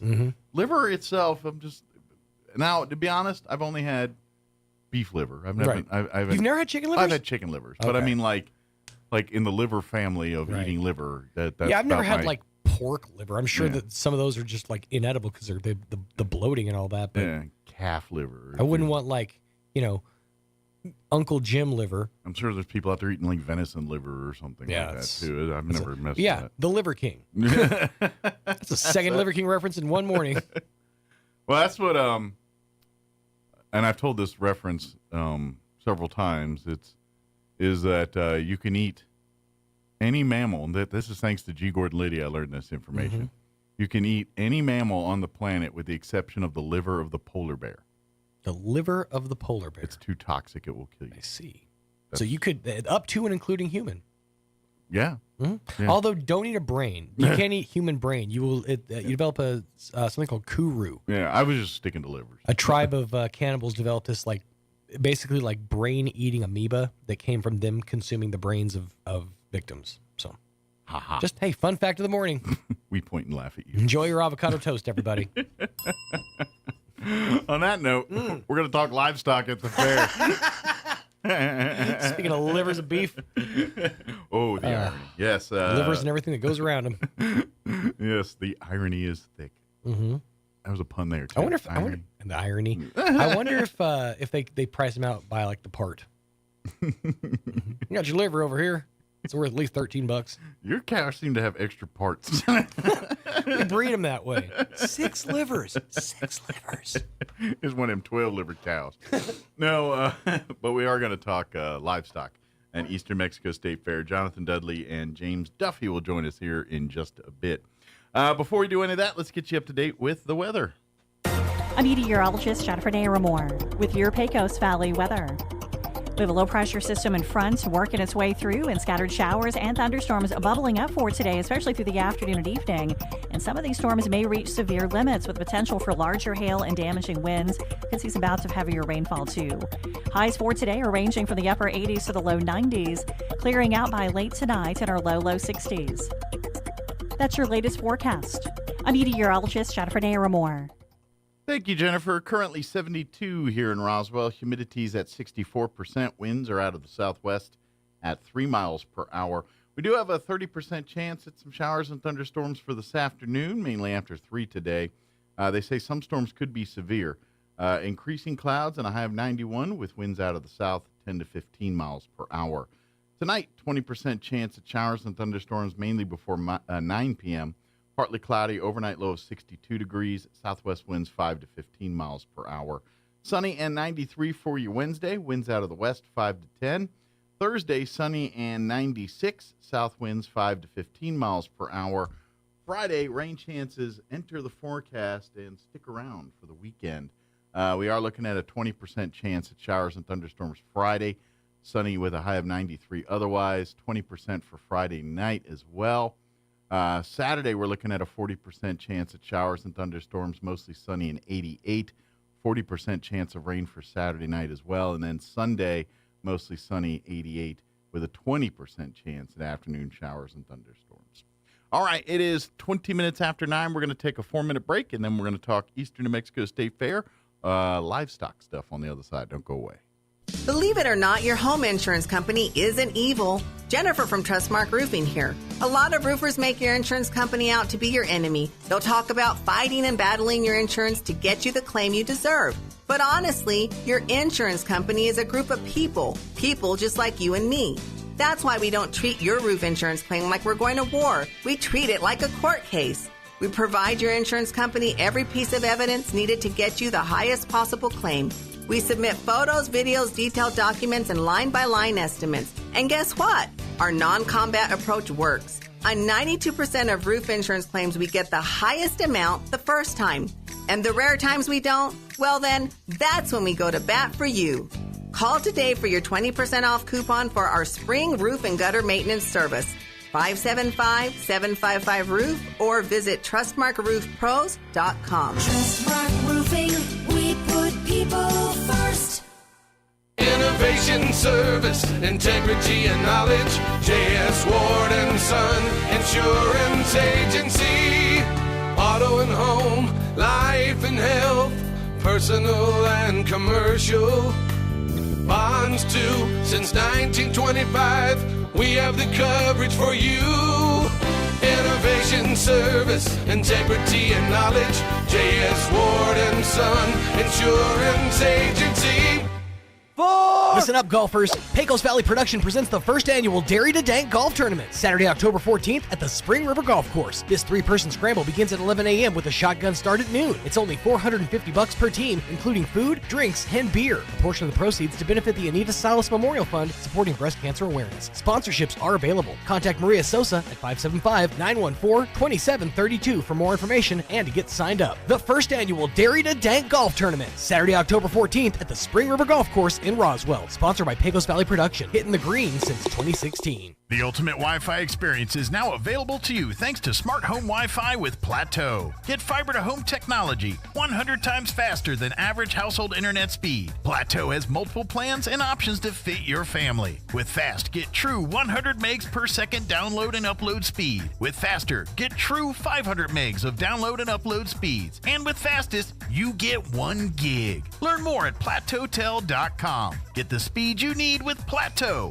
Tried, true, trusted. The Rehabilitation Center at Artesia General Hospital offers a variety of services led by experienced licensed therapists, including physical therapy, occupational therapy, and speech therapy. Their multidisciplinary team provides a complete evaluation with the full support of your primary care provider to develop a custom plan to support your personal goals and recovery needs. These treatment plans help manage symptoms, educate patients and their families, and ultimately get back to the activities that bring you joy. Learn more at artesiageneral.com/rehab.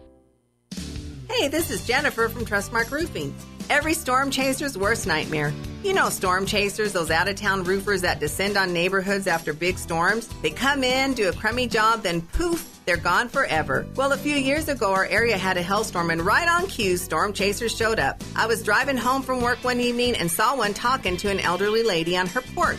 I said, "Not today, buddy." I did a U-turn, pulled in the driveway, and walked right up to them. I warned the woman who they were talking to, and I chased away the storm chaser. The woman's daughter called me later and said a storm chaser ripped them off a few years ago. She thanked me for stopping this one and chose Trustmark for her roof. Trustmark Roofing. Every storm chaser's nightmare. Every homeowner's champion. Call today for your 20% off coupon for our spring and roof gutter maintenance service. 575-755-ROOF. Or visit TrustmarkRoofPros.com. Trustmark Roofing, we put people first. Here's a Mornings with Mike Winters fun fact. A group of 12 or more cows is called a flink. If you have only 11 cows, that's called a lot of cow pies. Here's Mike Winters.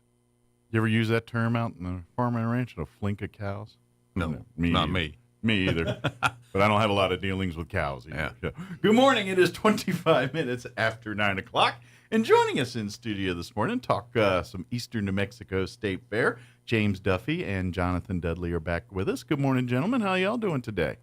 I'm doing fine. Good morning to you, too. And Well, you guys look pretty calm, which is kind of surprising. Usually kind of a couple days before fair. You know, usually the fair board and all the fair staff got a little look of hair on fire, but that looked pretty calm, cool, collected so far. So. We hope so. Good deal.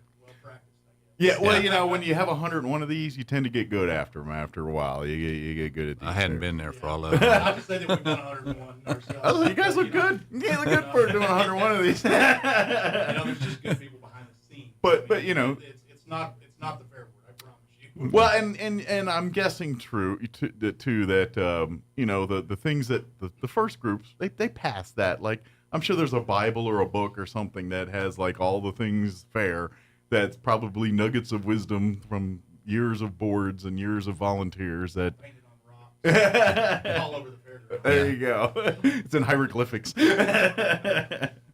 But of course, if you do not know, the Eastern New Mexico State Fair will officially get underway next week, Monday with the parade, and then it'll be a whole week of concerts and rides and stuff, and then of course the big reason why we actually have the fairs are the part that these gentlemen are going to talk about, the livestock shows and things like that, all the other, you know, the stuff we really come out for. It's like you come to see the shows and see these kids work and come see the, you know, the stuff in the education building and all that.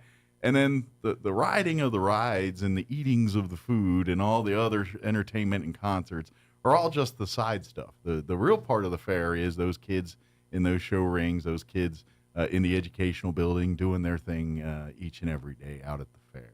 So we want to make sure that when you ate one corn dog too many or rode one ride too many, you need a place to sit and unwind and see some cool stuff, go on over to the livestock ring. Go walk through those barns and watch those kids. Yeah. On their projects and hone their craft. They work really hard at it. Absolutely. And it's a big deal. And you'll see when they do the livestock auction on Saturday, you know, that's the big crescendo of the fair. That's all the hard work for the week.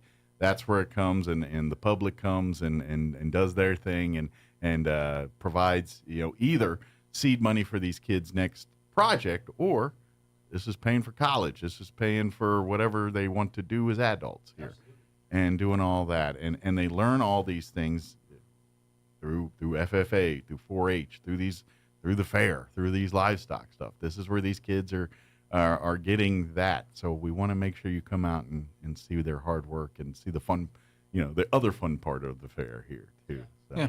And you can always ask questions those kids. Those kids will be happy to explain their project to them, what they went through to all the way from purchasing them, getting them ready for the fair. You'll be amazed at how many hours each day kids spend working with those animals to get them trained good enough, whether it's brushing hair on steers to try to get them to grow hair, or trimming on sheep's hooves, or brushing on hogs and walking them around to get them prepared and get them trained. It's pretty amazing, anymore how much time and effort really goes into those projects. It is one of the most impressive things I see at the fair every year, and it was, and I grew up in D.C. area, so again, I don't have a lot of farming and ranching in my background here, but going and seeing these kids at the, and it's an 8-9-year-old kid that might be 3 feet tall, and you see this child working an 800-pound animal, and they're doing it like a pro, and it is so cool to watch, because you think, what is that kid? There's no way, and sure enough, he's moving that big cow around and getting it to do what it wants to do and doing all that stuff. And it's impressive to see that. There's a lot of adults that probably couldn't do what that kid's doing right there. It's just like any sport or anything you want to be good at. I mean, it takes a lot of practice and hard work. And these kids, there's a lot of times they're out there early morning before school or late evening before bed. And that's walking that animal and doing some things to make sure that they don't get run over in the show ring. Absolutely. Well, and that's why that's so important on the Saturday. And we'll get to the time here and all that, and dates and all these things. But that's why that time is so important. I will recommend, like, if you want to see a little chaos with the organization, Pig Day. Wait for swine, wait for the Pig Day, and watching the kids with their little boards trying to get, and pigs are stubborn. Pigs kind of do what pigs do. And so watching them to try to get the pigs, to get the gaggle of pigs to go in the right direction there, it is impressive, but very fun to watch too. Yeah, that's one thing. I mean, make sure that the public knows that all these animal shows are free to the public. You can come in and watch those pretty much starting Monday morning. Yeah. Well, actually, it starts Saturday. I was about to say, the actual livestock shows start during the weekend before the fair officially starts. So. Correct. We got dairy goats that start on Saturday. Good deal. Some of the rabbit stuff starts Sunday as we check in all the other animals. Okay.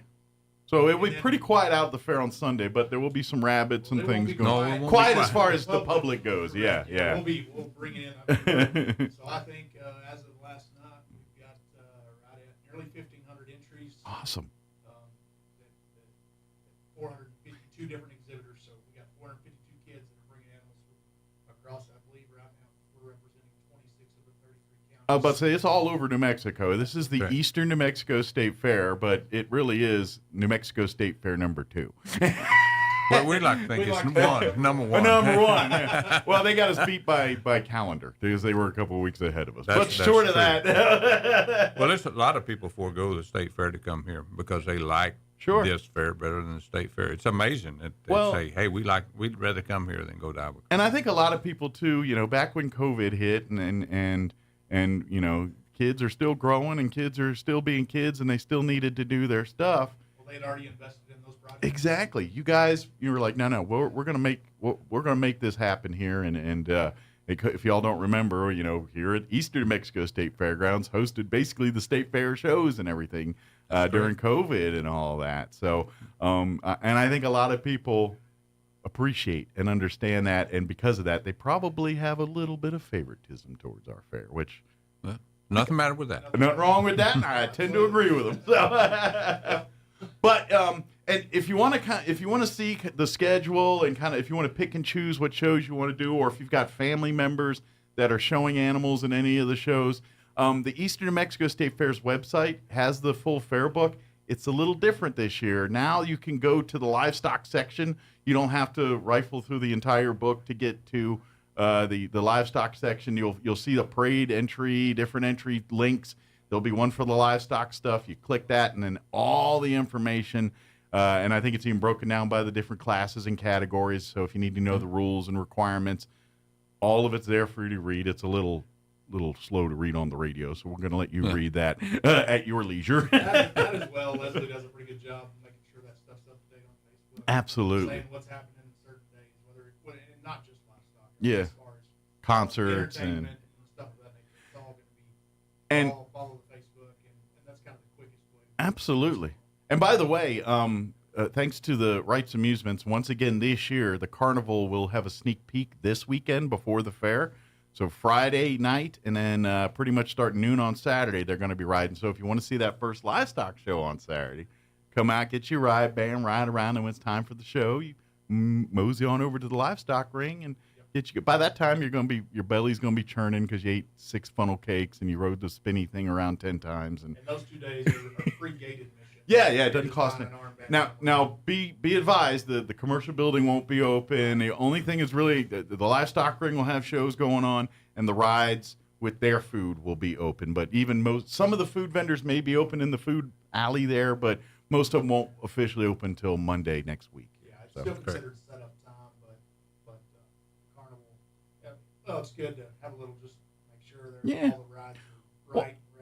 And I imagine some of the kids that are showing and doing things all week that may not have time. Yeah. So I was like, hey, now they can go ride and stuff. Well, they can. Hey, the cow's sleeping. Let's go ride the Ferris wheel. And please talk to these kids all week. Talk to the kids. Talk, not while they're judging, but if you really want to know, what these judges are looking for and the science behind what's going on here.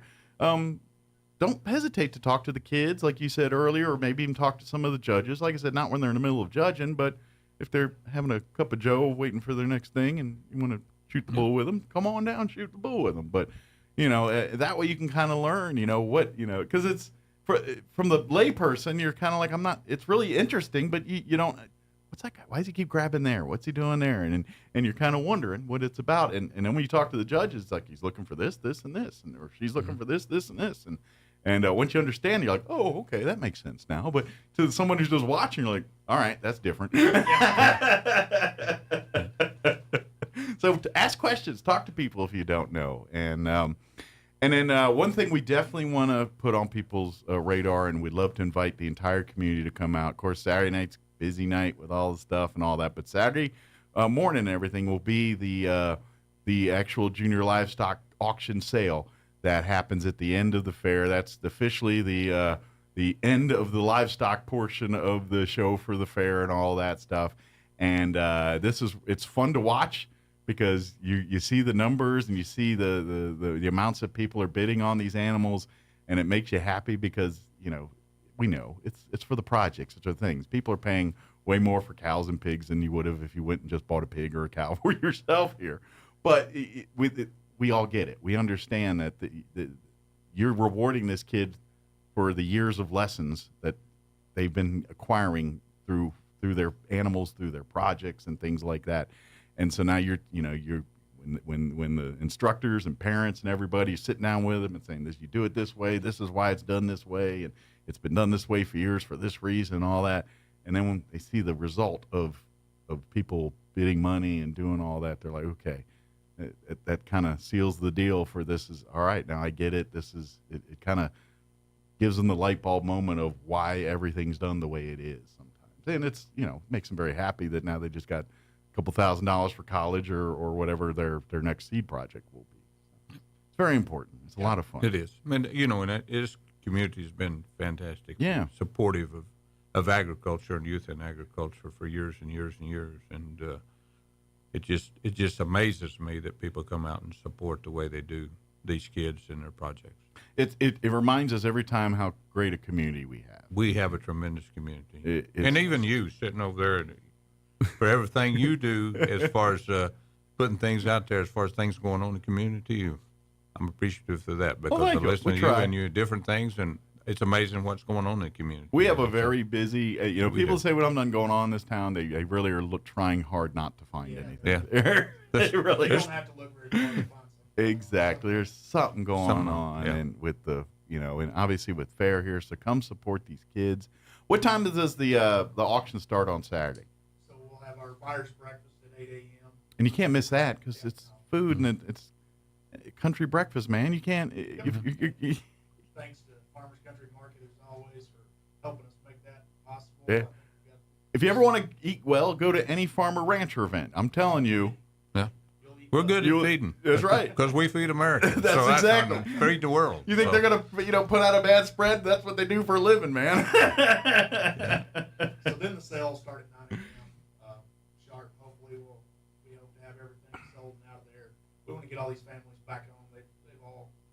It's a long week. Taking vacation time and away Yep. from school and this, that, and the other. Especially with the other state fair that just went on. Sure. A lot of these kids have showed at both of them. Sure. Well, even our local folks, they rolled in the beginning of this week from up there, diving right into this fair. So yeah. Yep. So we'll sell 120 animals. Awesome. The public is more than welcome to come out. We Try to encourage it. find somebody if you would like. We encourage anybody. I mean, every $10, $20. And that's a cool part too. You can get involved because you're going to watch and be like, wow, I can't spend that kind of money on an animal or anything. But a lot of people pull together, get together, and say, all right, well, hey, let's get together. We'll each chip in $20, $50, whatever it is. Or and we have add-on sheets. Yeah, so add-ons. You can look at just kids in Chaves County or any county or any other county Yeah. that you may be representing or would like to represent. You can sure enough do something small for each and every one of those kids, and it all adds up, I promise you. Sure. And I'm guessing, and maybe this is my naivete on some of this, but because this is the last fair, and obviously your grand champions, reserve champions, they're the ones that show up in the auction here, but I'm guessing there's probably more of that because, some kids may hold on to animals depending on, if they got other fairs to show or whatever, but I'm guessing as far as the auctions go, this is kind of it for everybody, for this season anyway. So I'm guessing you probably see a bigger selection of animals and things at this one because some may continue on for other fairs to show them before they decide that they're going to auction them off. Well, we like to think, when you look at the quality of animals that come to Eastern, as far as in these shows, they are top to bottom some of the best animals. And I was about to say, they probably think that they're going to get more bang for their buck at our fair here at the end, too, just because, we get back to those people and the generosity and because every one of these people aren't giving that money because they really love bacon or they really love steak. They're doing it because they really love our community. And these kids you're going to see on Saturday and all week at the fair, whether it's in that education building or anywhere out and about on those fairgrounds, those kids are your next mayors, your city councilors, your Chavez County commissioners, your Roswell seed owners, your Roswell livestock owner. These are the next generation of those people that make our community thrive and grow. So support them by coming out, eating food, watching these shows, and on Saturday, pitch in $10, $20 if you can on all they fair stuff. And all they have to do, if they've got questions, ask someone, and they'll guide them to where they need to be because it's kind of a whole family out there. Pretty much everybody knows who you need to talk to about what. So if you've got questions, ask. Absolutely, and family friendly. Just it's your extended family out at the fair. You come and it's like, hey, what time's that thing? How do I get there? Let's look. We got it's right here. We need to get right over to that building right there, and you get in there too. Yeah. And I'm going to throw this out there too. Make sure you hit that education building. You'll see the railroad. You're going to see all the cool stuff, but arguably the most smack talk also happens in that building with those big gelatinous pumpkins. That's right. The group of people that have been doing, speaking of generations of Hatfield McCoy-like things with pumpkins, it's all friendly fun and games. Don't take it that way. But as far as competitiveness and everything, there's a group of people that every year they try to grow the biggest dang pumpkin that ever existed, and I think they come close every year. They try. So if you ever want to see a pumpkin that weighs more than your entire family put together, and probably has no skeletal structure whatsoever, because it looks like every one of these pumpkins were poured out of some pitcher and they just started melting a little bit. I will not promise roundness, but I will promise largeness. And they're really cool to see these gourds and pumpkins, and they're always on display in that educational building during the fair. So there's a lot of FFA projects that are in there as well. Another time you'll be impressed because you're going to see elaborate painting, and you're like, wow, that's very detailed, a lot of work. And then you look, and a 12-year-old child did it. And you're like, wow. So I'm curious for you guys. What's your favorite livestock? Like, what's the one you're like, I'm watching that one? Do you have one you don't make sure you don't miss each year? I know you're going to have family, so that leads there, but it's purely just from watching the animals and doing their thing. What's kind of y'all's favorites to watch? Probably, I have to say sheep because I raise sheep, and some of the sheep. That's your day job. It's the one that show out there. I've raised. Sure. Sold to kids or give to kids, and so I like sheep. But I mean, the dairy deal, I enjoy watching. I kind of like it all, I guess, because I did that for a lot of years working with 4-H kids. So that's well, you guys. All of them have a lot of time and investment. I mean, in those things. When we talk about hogs and the boards, it's kind of amazed me anymore. These kids have them hogs trained at. If you got a trailer out there somewhere, they can drive them hogs and jump them up in a trailer out in the middle of a pasture. When I was showing, you would have never done that. They have a lot of boards and stuff. It's amazing. So they're better skilled now than they were when y'all were younger and things. Oh, like that. That's great. The industry that all of us that are volunteers in the livestock side of it. I mean, just about everybody's got an ag background. Sure. And I mean, just so all of it's a lot of fun to watch and see. I'm curious. We just gee whiz curious about this. Like you see the farming side, and you see the advancements in farming, and how a farmer farmed 30 years ago is way different than how a farmer farms today. Mm-hmm. How is that on ranch and livestock side? Is it night and day different from 30 years ago, or is it more closer to the old ways? Just maybe different things you put in the animals for shots and nutrients. And no, I mean the genetic technology that's in the livestock now, that advancements they've made in 30 years with we can get into a lot of things as far as EPDs, which is expected progeny differences. Gotcha. But breeding animal for specific types of products, basically. Yeah, and so genetics probably, is the biggest thing on all the livestock, just trying to improve them and make them better. Sure. So. And I'm just gee whiz curious too, the cost side of it. How, because everything's more expensive, but just by gee whiz comparison, like food and all that, like say 10 years ago versus now, I mean, what's percentage wise, how much higher is it than it was? Is it 200%, 100%, 50%?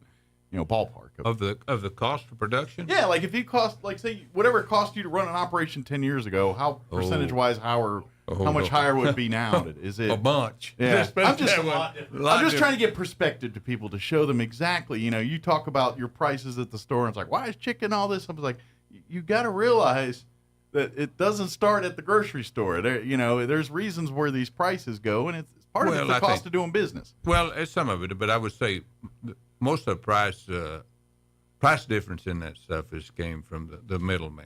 Gotcha. As far as now cattle are high right now for the rancher, but I mean, generally speaking, I mean they've crept up, but we're price takers more than. Gotcha.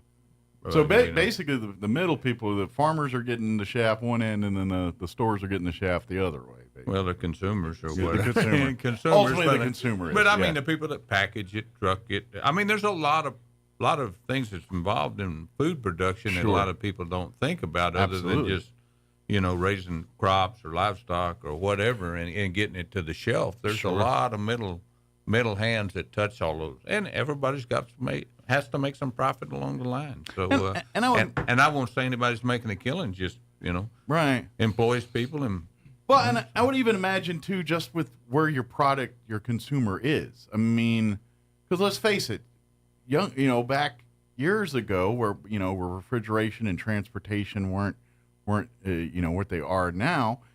Farmers and ranchers were probably growing food for the region to feed them. Where now you're still growing for the region, but then you got to balance with, okay, well, now we're going to get our beef or whatever the product is to other parts of the world, which increases demand, but then again changes that price and gets to that other part you're talking about is how what the farmers got to pay a certain amount to make the food, the consumers got to pay a certain amount to consume the food, but in the middle here, that logistics side, and I'm thinking part of it too is just where the food comes from now. Oh, that's true. I mean, if you go to the grocery store and see where some of your fresh produce comes from right now, it's not from the United States. Yeah. It's from a lot of other countries, and it costs money to get it here. It's no ifs, ands, and buts about it. I mean, it's and let's face it, it's a good and bad thing because now we get to try foods and things that you probably would have never tried before because we don't grow papayas here. It's true. But at the same token, it kind of messes up some of the other side, and it's like, well, and to be honest, if I want to have chicken, or I'd rather have it from a farm here as opposed to a farm in God knows where, England or wherever this meat came from. It's true. So think about that a little bit when you talk, and then of course, when you're out at the fair and you're talking to our local farmers and ranchers, remember that stuff. That's why I always say go out to the farmers markets when they do it. And there's a couple more weeks of them on Saturdays here this summer. Get out there because that's farm to table. That's the stuff. And I love to see that, like the schools in the region now, and especially Dexter, Hagerman, all that, we're starting to see them coming to you guys for the food instead of going to the big box distributor on some of this stuff. So they're going out to our farms and our ranches and seeing how they can help us solve food issues and things. And that's the real work and the real farming. And I know we're still talking about fair, and I got way off track, but that's the reason why we do all this. It all stuff. goes together. Yes. So this is why we do it. So where it starts. So supporting those kids is a bigger thing than you. So when you come out and watch these shows, these are going to be the kids that are solving these problems because I'm not an expert in farming or ranching, but I know enough to know the world is getting bigger and less people are in the farming and ranching industry. The demand's going up and the supply's going down. It's going to take some smart people to figure this one out. And these kids that are showing you animals and all that right now are the smart people that are going to figure this out. So support them, enrich them, give them all the tools they need so they can save our bacon in the next generation here. Pardon the meat pun there. Yeah.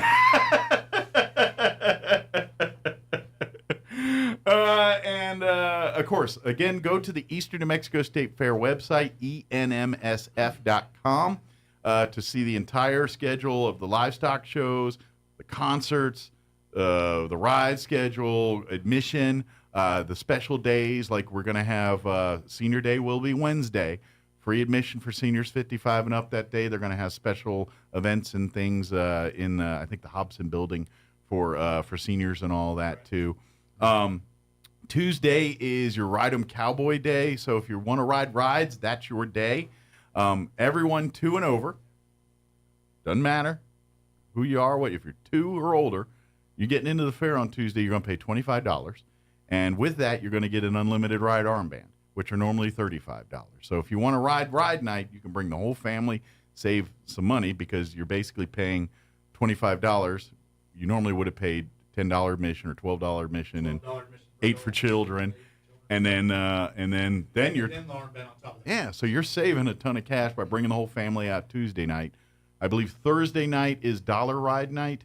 If I remember off the top of my head, where you can ride every ride for $1 or get an unlimited ride armband, I believe, for $25 that night too. Yep. I believe that's Thursday night.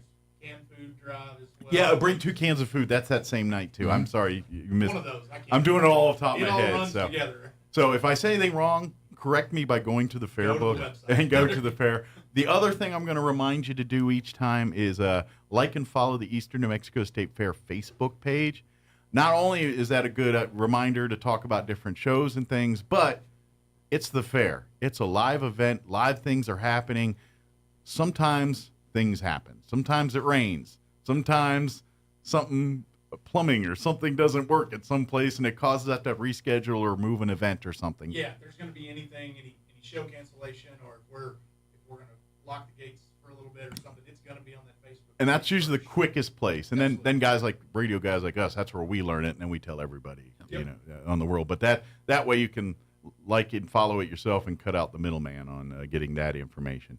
And another pro tip, and I'm saying this at every time we're talking fair, when you come out to the fair next week and you bring in the kids and all that good stuff to really help in the event something goes south, like your kid gets lost, because it happens every year at the fair. We have at least 1 or 2 children that get lost, and we have to, and the fair staff and law enforcement, everybody has a protocol where they shut down the fairgrounds and go to their stations and do what they're supposed to do when a lost child happens. However, if you want to help us, and it saves tons of time 9 times out of 10, take a picture of your kids before they go into the fair, wearing whatever shirts they have. They got the Iron Man shirts or their Barbie shirts or whatever they're wearing. Take a picture that way. And so if you're spent a little too long looking at something and the kid moved on to something else, and then you're supposed to like, where'd the kid go? And then you go to the office or go to one of the law enforcement and say, I can't find my child. You've got a picture of them in their Iron Man shirt or Barbie shirt. They're wearing today. And so now they can look for that. Because unfortunately, we have a lot of kids with short brown hair or short or long brown hair. Or long. But it's dark and light. Yeah. And so, but when you say you got a child with short brown hair wearing an Iron Man T-shirt, that makes it so much easier for the people to keep on the lookout for that. So just a little tip. And if you got a husband or wife that gets a little skedaddle, take a picture of them too. Have you seen my husband? And another tip I always recommend is when you have your group of kids, and obviously the teenagers want to go here, mom wants to go here, dad wants to go here. That's the fair. That's how it works. Set a pre-designated meetings fair. You know, it's like before you all get in the fair and get turned loose and say, all right, if we, at X time, we're all going to meet at the Ferris wheel, or we're going to meet at the commercial building or at the ice cream shop or whatever it is, pick that designation. Or if you all are together and say, if we all get separated, we need to know, head toward the ice cream shop. If we lose someone, we all know to head towards the ice cream shop. Have a little bit of a plan if you go out there, because it's the fair. There's a lot of people out there, and you know how we are with our fashion. You're like, man, why does that person got the same shirt I do? Next thing you know, it's like 10 people with the same shirt you got on, and you're walking around, and you've been following that shirt around for an hour, and you realize that's not your husband or your wife anymore, and you're like, uh-oh. Most of these kids have iPhones. You turn their location on. You can find them pretty easily. Yeah, parents, you like to track your kids. Help us out on this one. But just a couple things to note when you go out to the fair here. But go to the website before you go. That way you can plot and plan, and if you want to, make a schedule that'll maximize your total time that you're out at the fair. And come back each day, because each day is different. Livestock shows are going to be, you're going to have just as much fun watching the little chickens as you are watching the 800-pound cows and all that. It's fun to watch. Even when the rabbit shows, and all the jokes about rabbits, and lots of them, all cemented at the rabbit show. You're like, how many more rabbits are there? It's like, well, they're rabbits. Be a few more next week. That's right. Good thing we're having the show this week. We'd have to tack on another hour to the show. We did it next week. But that's a lot. That's it. It's all fun. Come be a part. Of course, free parking like last year. And every concert and all the shows are included with your admission into the fair. Yeah, you pay your $12 or your $8 for your senior or child, or free on 55 and older day as a senior. And whatever there is to do at the fair, your cost is covered. So rodeo too. So if rodeo. Yeah, so when if you're going for the rodeo, make sure you allot time before or after to ride rides and see some livestock shows or some of the other entertainment that's going on too. One other thing, be mindful in the parking lot. You could be the guy that triple parks, or be the person that gets blocked in. That's one of the biggest issues during the fair is parking. It is, and it's just because somebody decides they want to get really close to the gate. Well, when you don't put lines and you leave people to their own devices, it's hard to put lines in dirt. Exactly. So that's exactly. So this is going to be a problem we're always going to have. So we did cut big speed bumps, so to say, and those are kind of your bumper line. So that'll give you an idea of how to kind of line up here. But also, too, let's face it, it's the fair. Every person has a pickup. Every person has a dually pickup with the extended cab, and all of us try to park those things in little parking spaces. None of us can do it right. So go out to the fair where everyone's got one of those and just be mindful of that. Just take, give a little room, plan, and say, hey, don't park inches next to that one, because guess what? You have to open your door. So does the other guy. And well, either that or you may find that your vehicle's been towed. It's true. There are instances. I've run into an instance out there where there was a medical emergency. A kid got stung by a bee, and they couldn't get out. They couldn't get out because they were triple parked. Yep. So just be mindful. It could be you that's the one needing to get out of there. Absolutely. And it works. You get there early. That way you get a good spot. You'll be there and you can hang out all day, and and just mosey on out to the parking lot when you're ready to go home.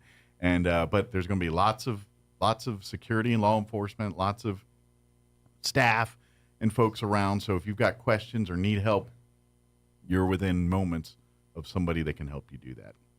Pretty much no matter where you're at the fair. So utilize that help. It is there for you, so you can come and have a safe, fun time, and just come get ready to ride the rides and see the shows and eat the foods and make your first day and plot and plans. Like, all right, I didn't get to eat those cowboy fries this time. That'll be tomorrow. Because I loaded up on funnel cake this time. So that's where my importance are at the fair. I'm like, yeah, that's great, but now how do I work in ice cream between that? Yep. And if you want to fry weird meats, I'll eat them all day. I don't care what they are. It's like, yeah, that's chupacabra. All right, cut me off a piece. Good deal. Well, thank you guys. We appreciate it. Thank you. Appreciate it. We'll see you all at the fair. Okay. All right. Let's see. It is about 10 o'clock. They're going to kick us off the radio if I don't shut up here. So let's do a quick ad before we get out of here. Don't go away. Hey neighbors, there's a new source for all your appliance needs in the area. We're Roswell Appliance Outlet. We sell new minor scratch and dent appliances, and we'll help you save 40 to 60% off of MSRP. All come with warranty and personalized service. We also offer parts and service for your existing household appliances. We offer financing and delivery options as well. Don't make that big box store mistake. Come see us at Roswell Appliance Outlet today at 600 South Main in Roswell, or call 575-363-9236. Eastern New Mexico University in Portales is proud to offer potential students the opportunity to attend ENMU tuition-free with the New Mexico Opportunity Scholarship. And now we're proud to announce the newly created Freshman Hound Housing Room Grant, which will allow students the opportunity to receive up to $3,000 per year off their housing costs when living on the ENMU campus. For more information on how ENMU is making higher education more affordable for you and your family members, visit enmu.edu. Eastern New Mexico University. Student success, that's what we're about. Demanding too high wages or that businesses aren't paying high enough wages. The problem is that government spending is sucking all the air out of the room. Former President Donald Trump will be in attendance later tomorrow. Well, it appears that President Biden didn't really seem to have much intention of going or getting involved until President Trump did. And at that point, after the former president stole the limelight, it looks like Mr. Biden had to jump in there and make himself seen and heard. Also at townhall.com, the White House advising federal agencies to prepare for a possible government shutdown as lawmakers haggle over negotiations. So at some point, the House and Senate are going to need to come together and reach an agreement. That seems highly unlikely in the days left, which is why Washington is bracing for a federal government shutdown as soon as